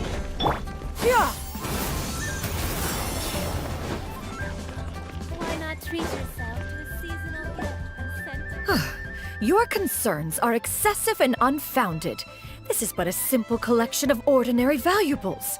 Such intense scrutiny is hardly necessary. To be quite honest, your insistence on that fact is my primary cause for concern. In what way are any of these ordinary? Every single item here could be worth more than everything I own combined. I simply can't risk shelling out that kind of mora without proper scrutiny. If I'm wrong, I would never be able to earn it back, not even if I worked every single day for the rest of my life. I have to be careful. Yes, you can never be too careful. We're here, Clout. Miss Shenyan, what are you guys arguing about? Ah, perfect timing. This ignoramus is questioning the authenticity of my wares. I'll have you know, these items have remained untouched in my personal collection for several hundred years. To question their legitimacy is pure folly. Several hundred years? Indeed. They're family heirlooms, you see, passed down over many generations, as families are wont to do. Yep, they've definitely been around a while. We can vouch for her on that one. Hear that? Had I not found myself in need of mora, I would scarcely have had the heart to part with them. Indeed, you should consider it an honor to even have the opportunity to behold them with your own eyes. Doubt their authenticity any further, and I may just decide to take them to another buyer. Whoa! Please don't go! I apologize for any insult, miss. You see, I know full well that I lack the knowledge to judge the true worth of these items. If you could wait but a moment, I've hired an expert to appraise them for me. He should be here shortly.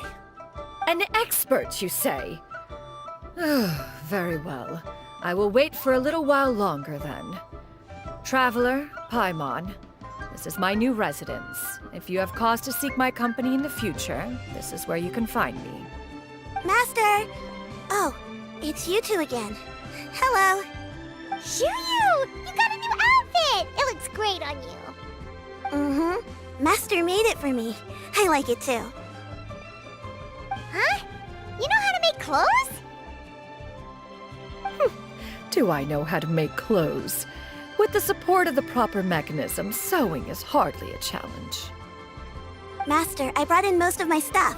There's a few boxes left, but they're kind of heavy, so I just left them outside. Fret not. I shall help you move them into your room. Actually, I should probably sort through my stuff a bit first. Everything's kind of messy right now, so maybe you could, not look yet, Master? Yeah, that'd be great. It appears my young apprentice has her own fair share of secrets. No matter. Do what you must, child. Now, this expert you mentioned. When can we expect their arrival? Soon. Ah, there he is! Here, allow me to make some introductions. This is Mr. Zhongli, a well-respected consultant at Wangshang Funeral Parlor and an expert in all manner of valuables and antiques. Mr. Zhongli, this is Miss Shenyun. She's the one who's looking to sell the collection of valuables I mentioned earlier. Huh.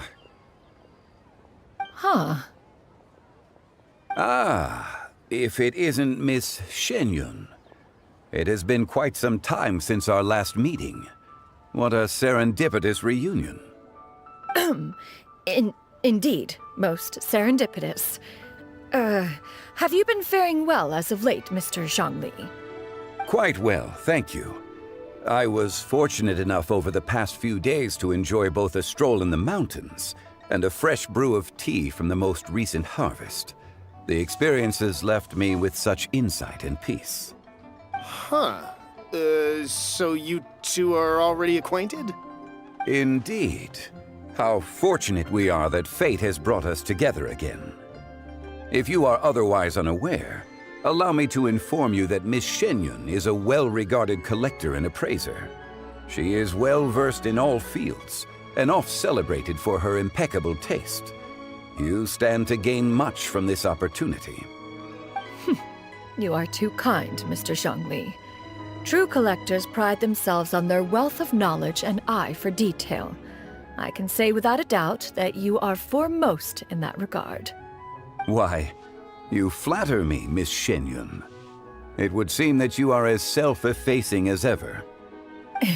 Not at all, Mr. Zhongli. Not at all. While I am loath to butt into this conversation, I must ask, you two already knew each other, and you seem to have quite a cordial relationship. Can I be certain that you're not working together to swindle me?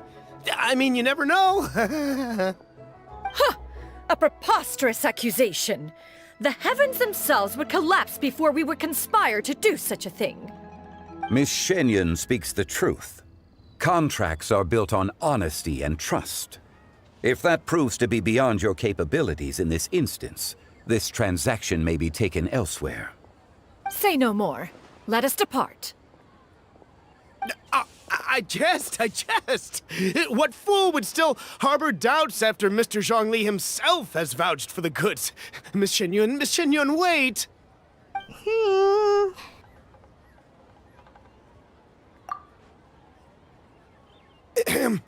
I deeply apologize for doubting you. So, Mr. Zhongli, could you please give me a final verdict on the value of these items? There is no cause for concern. They are indeed rare and precious valuables. Take this mechanism, for instance. Though one may not immediately perceive its purpose, its structure and appearance are exquisite enough to merit it a place in any fine home. The same can be said for this one here. Few could hope to possess an item that so perfectly blends mechanical wonder with geometric grace. I am sure you have heard from your travels that the study of mechanisms is among the most wondrous arts in this world. With that in mind, I earnestly recommend procuring every last item in this collection. All right. Since I hired you as my consultant, Mr. Zhongli, I shall, of course, trust your good opinion. Then, in that case, Miss Shenyun, I'll take the lot. However, since the final sum is quite large, how about we start with an initial deposit through the Northland Bank? The Northland Bank? Huh. Oh, you refer to the fiduciary house. Oh, very well.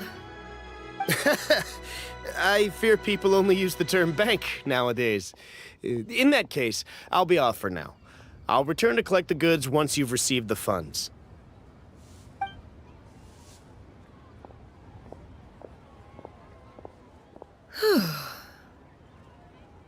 Zhongli! My friends, have you been doing well? We've been great! How about you? Paimon didn't know you were such a busy consultant! My days have been quite pleasant as well.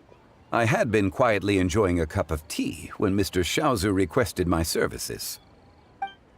As for you, Miss Shenyun, I presume you must be looking to settle in the city? I must say, the name Shenyun sounds exceedingly strange coming from you. Perhaps you could dispense of that particular epithet in further conversation. Whatever for. Am I not addressing you as a friend should? Well, that is true, but...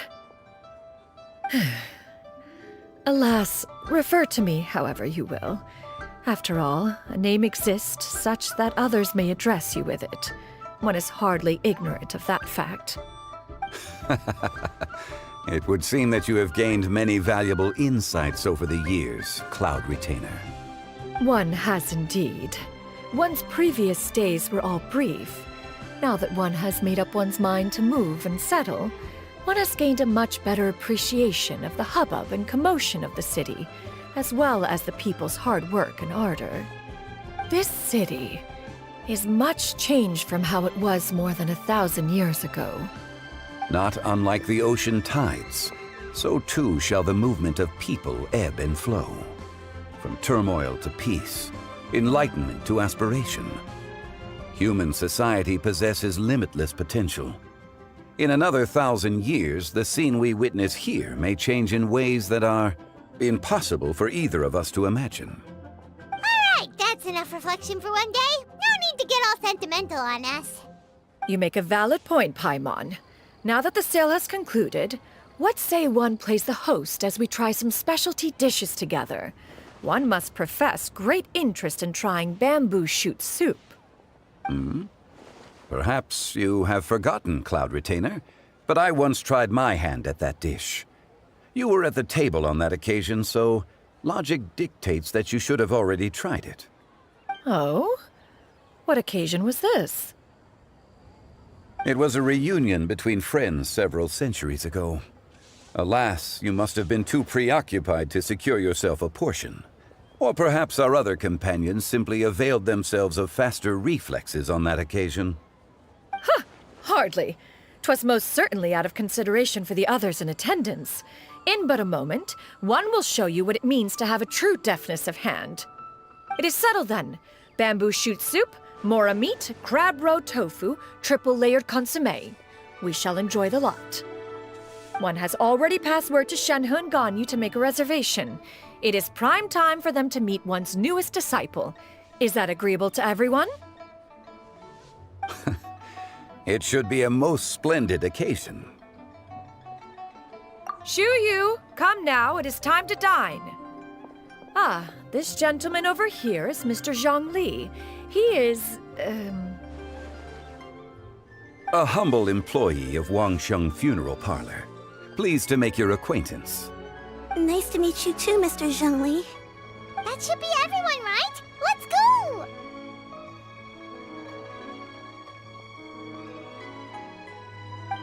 Sounds good. Actually, Master, have you ever tried Adeptus' temptation? I heard it's impossible to stop eating after even just one bite. You know, 'cause it's super tempting and stuff. Is that true? That sounds rather implausible. Although with the right preparation, certain dishes can be too delicious to resist. Huh?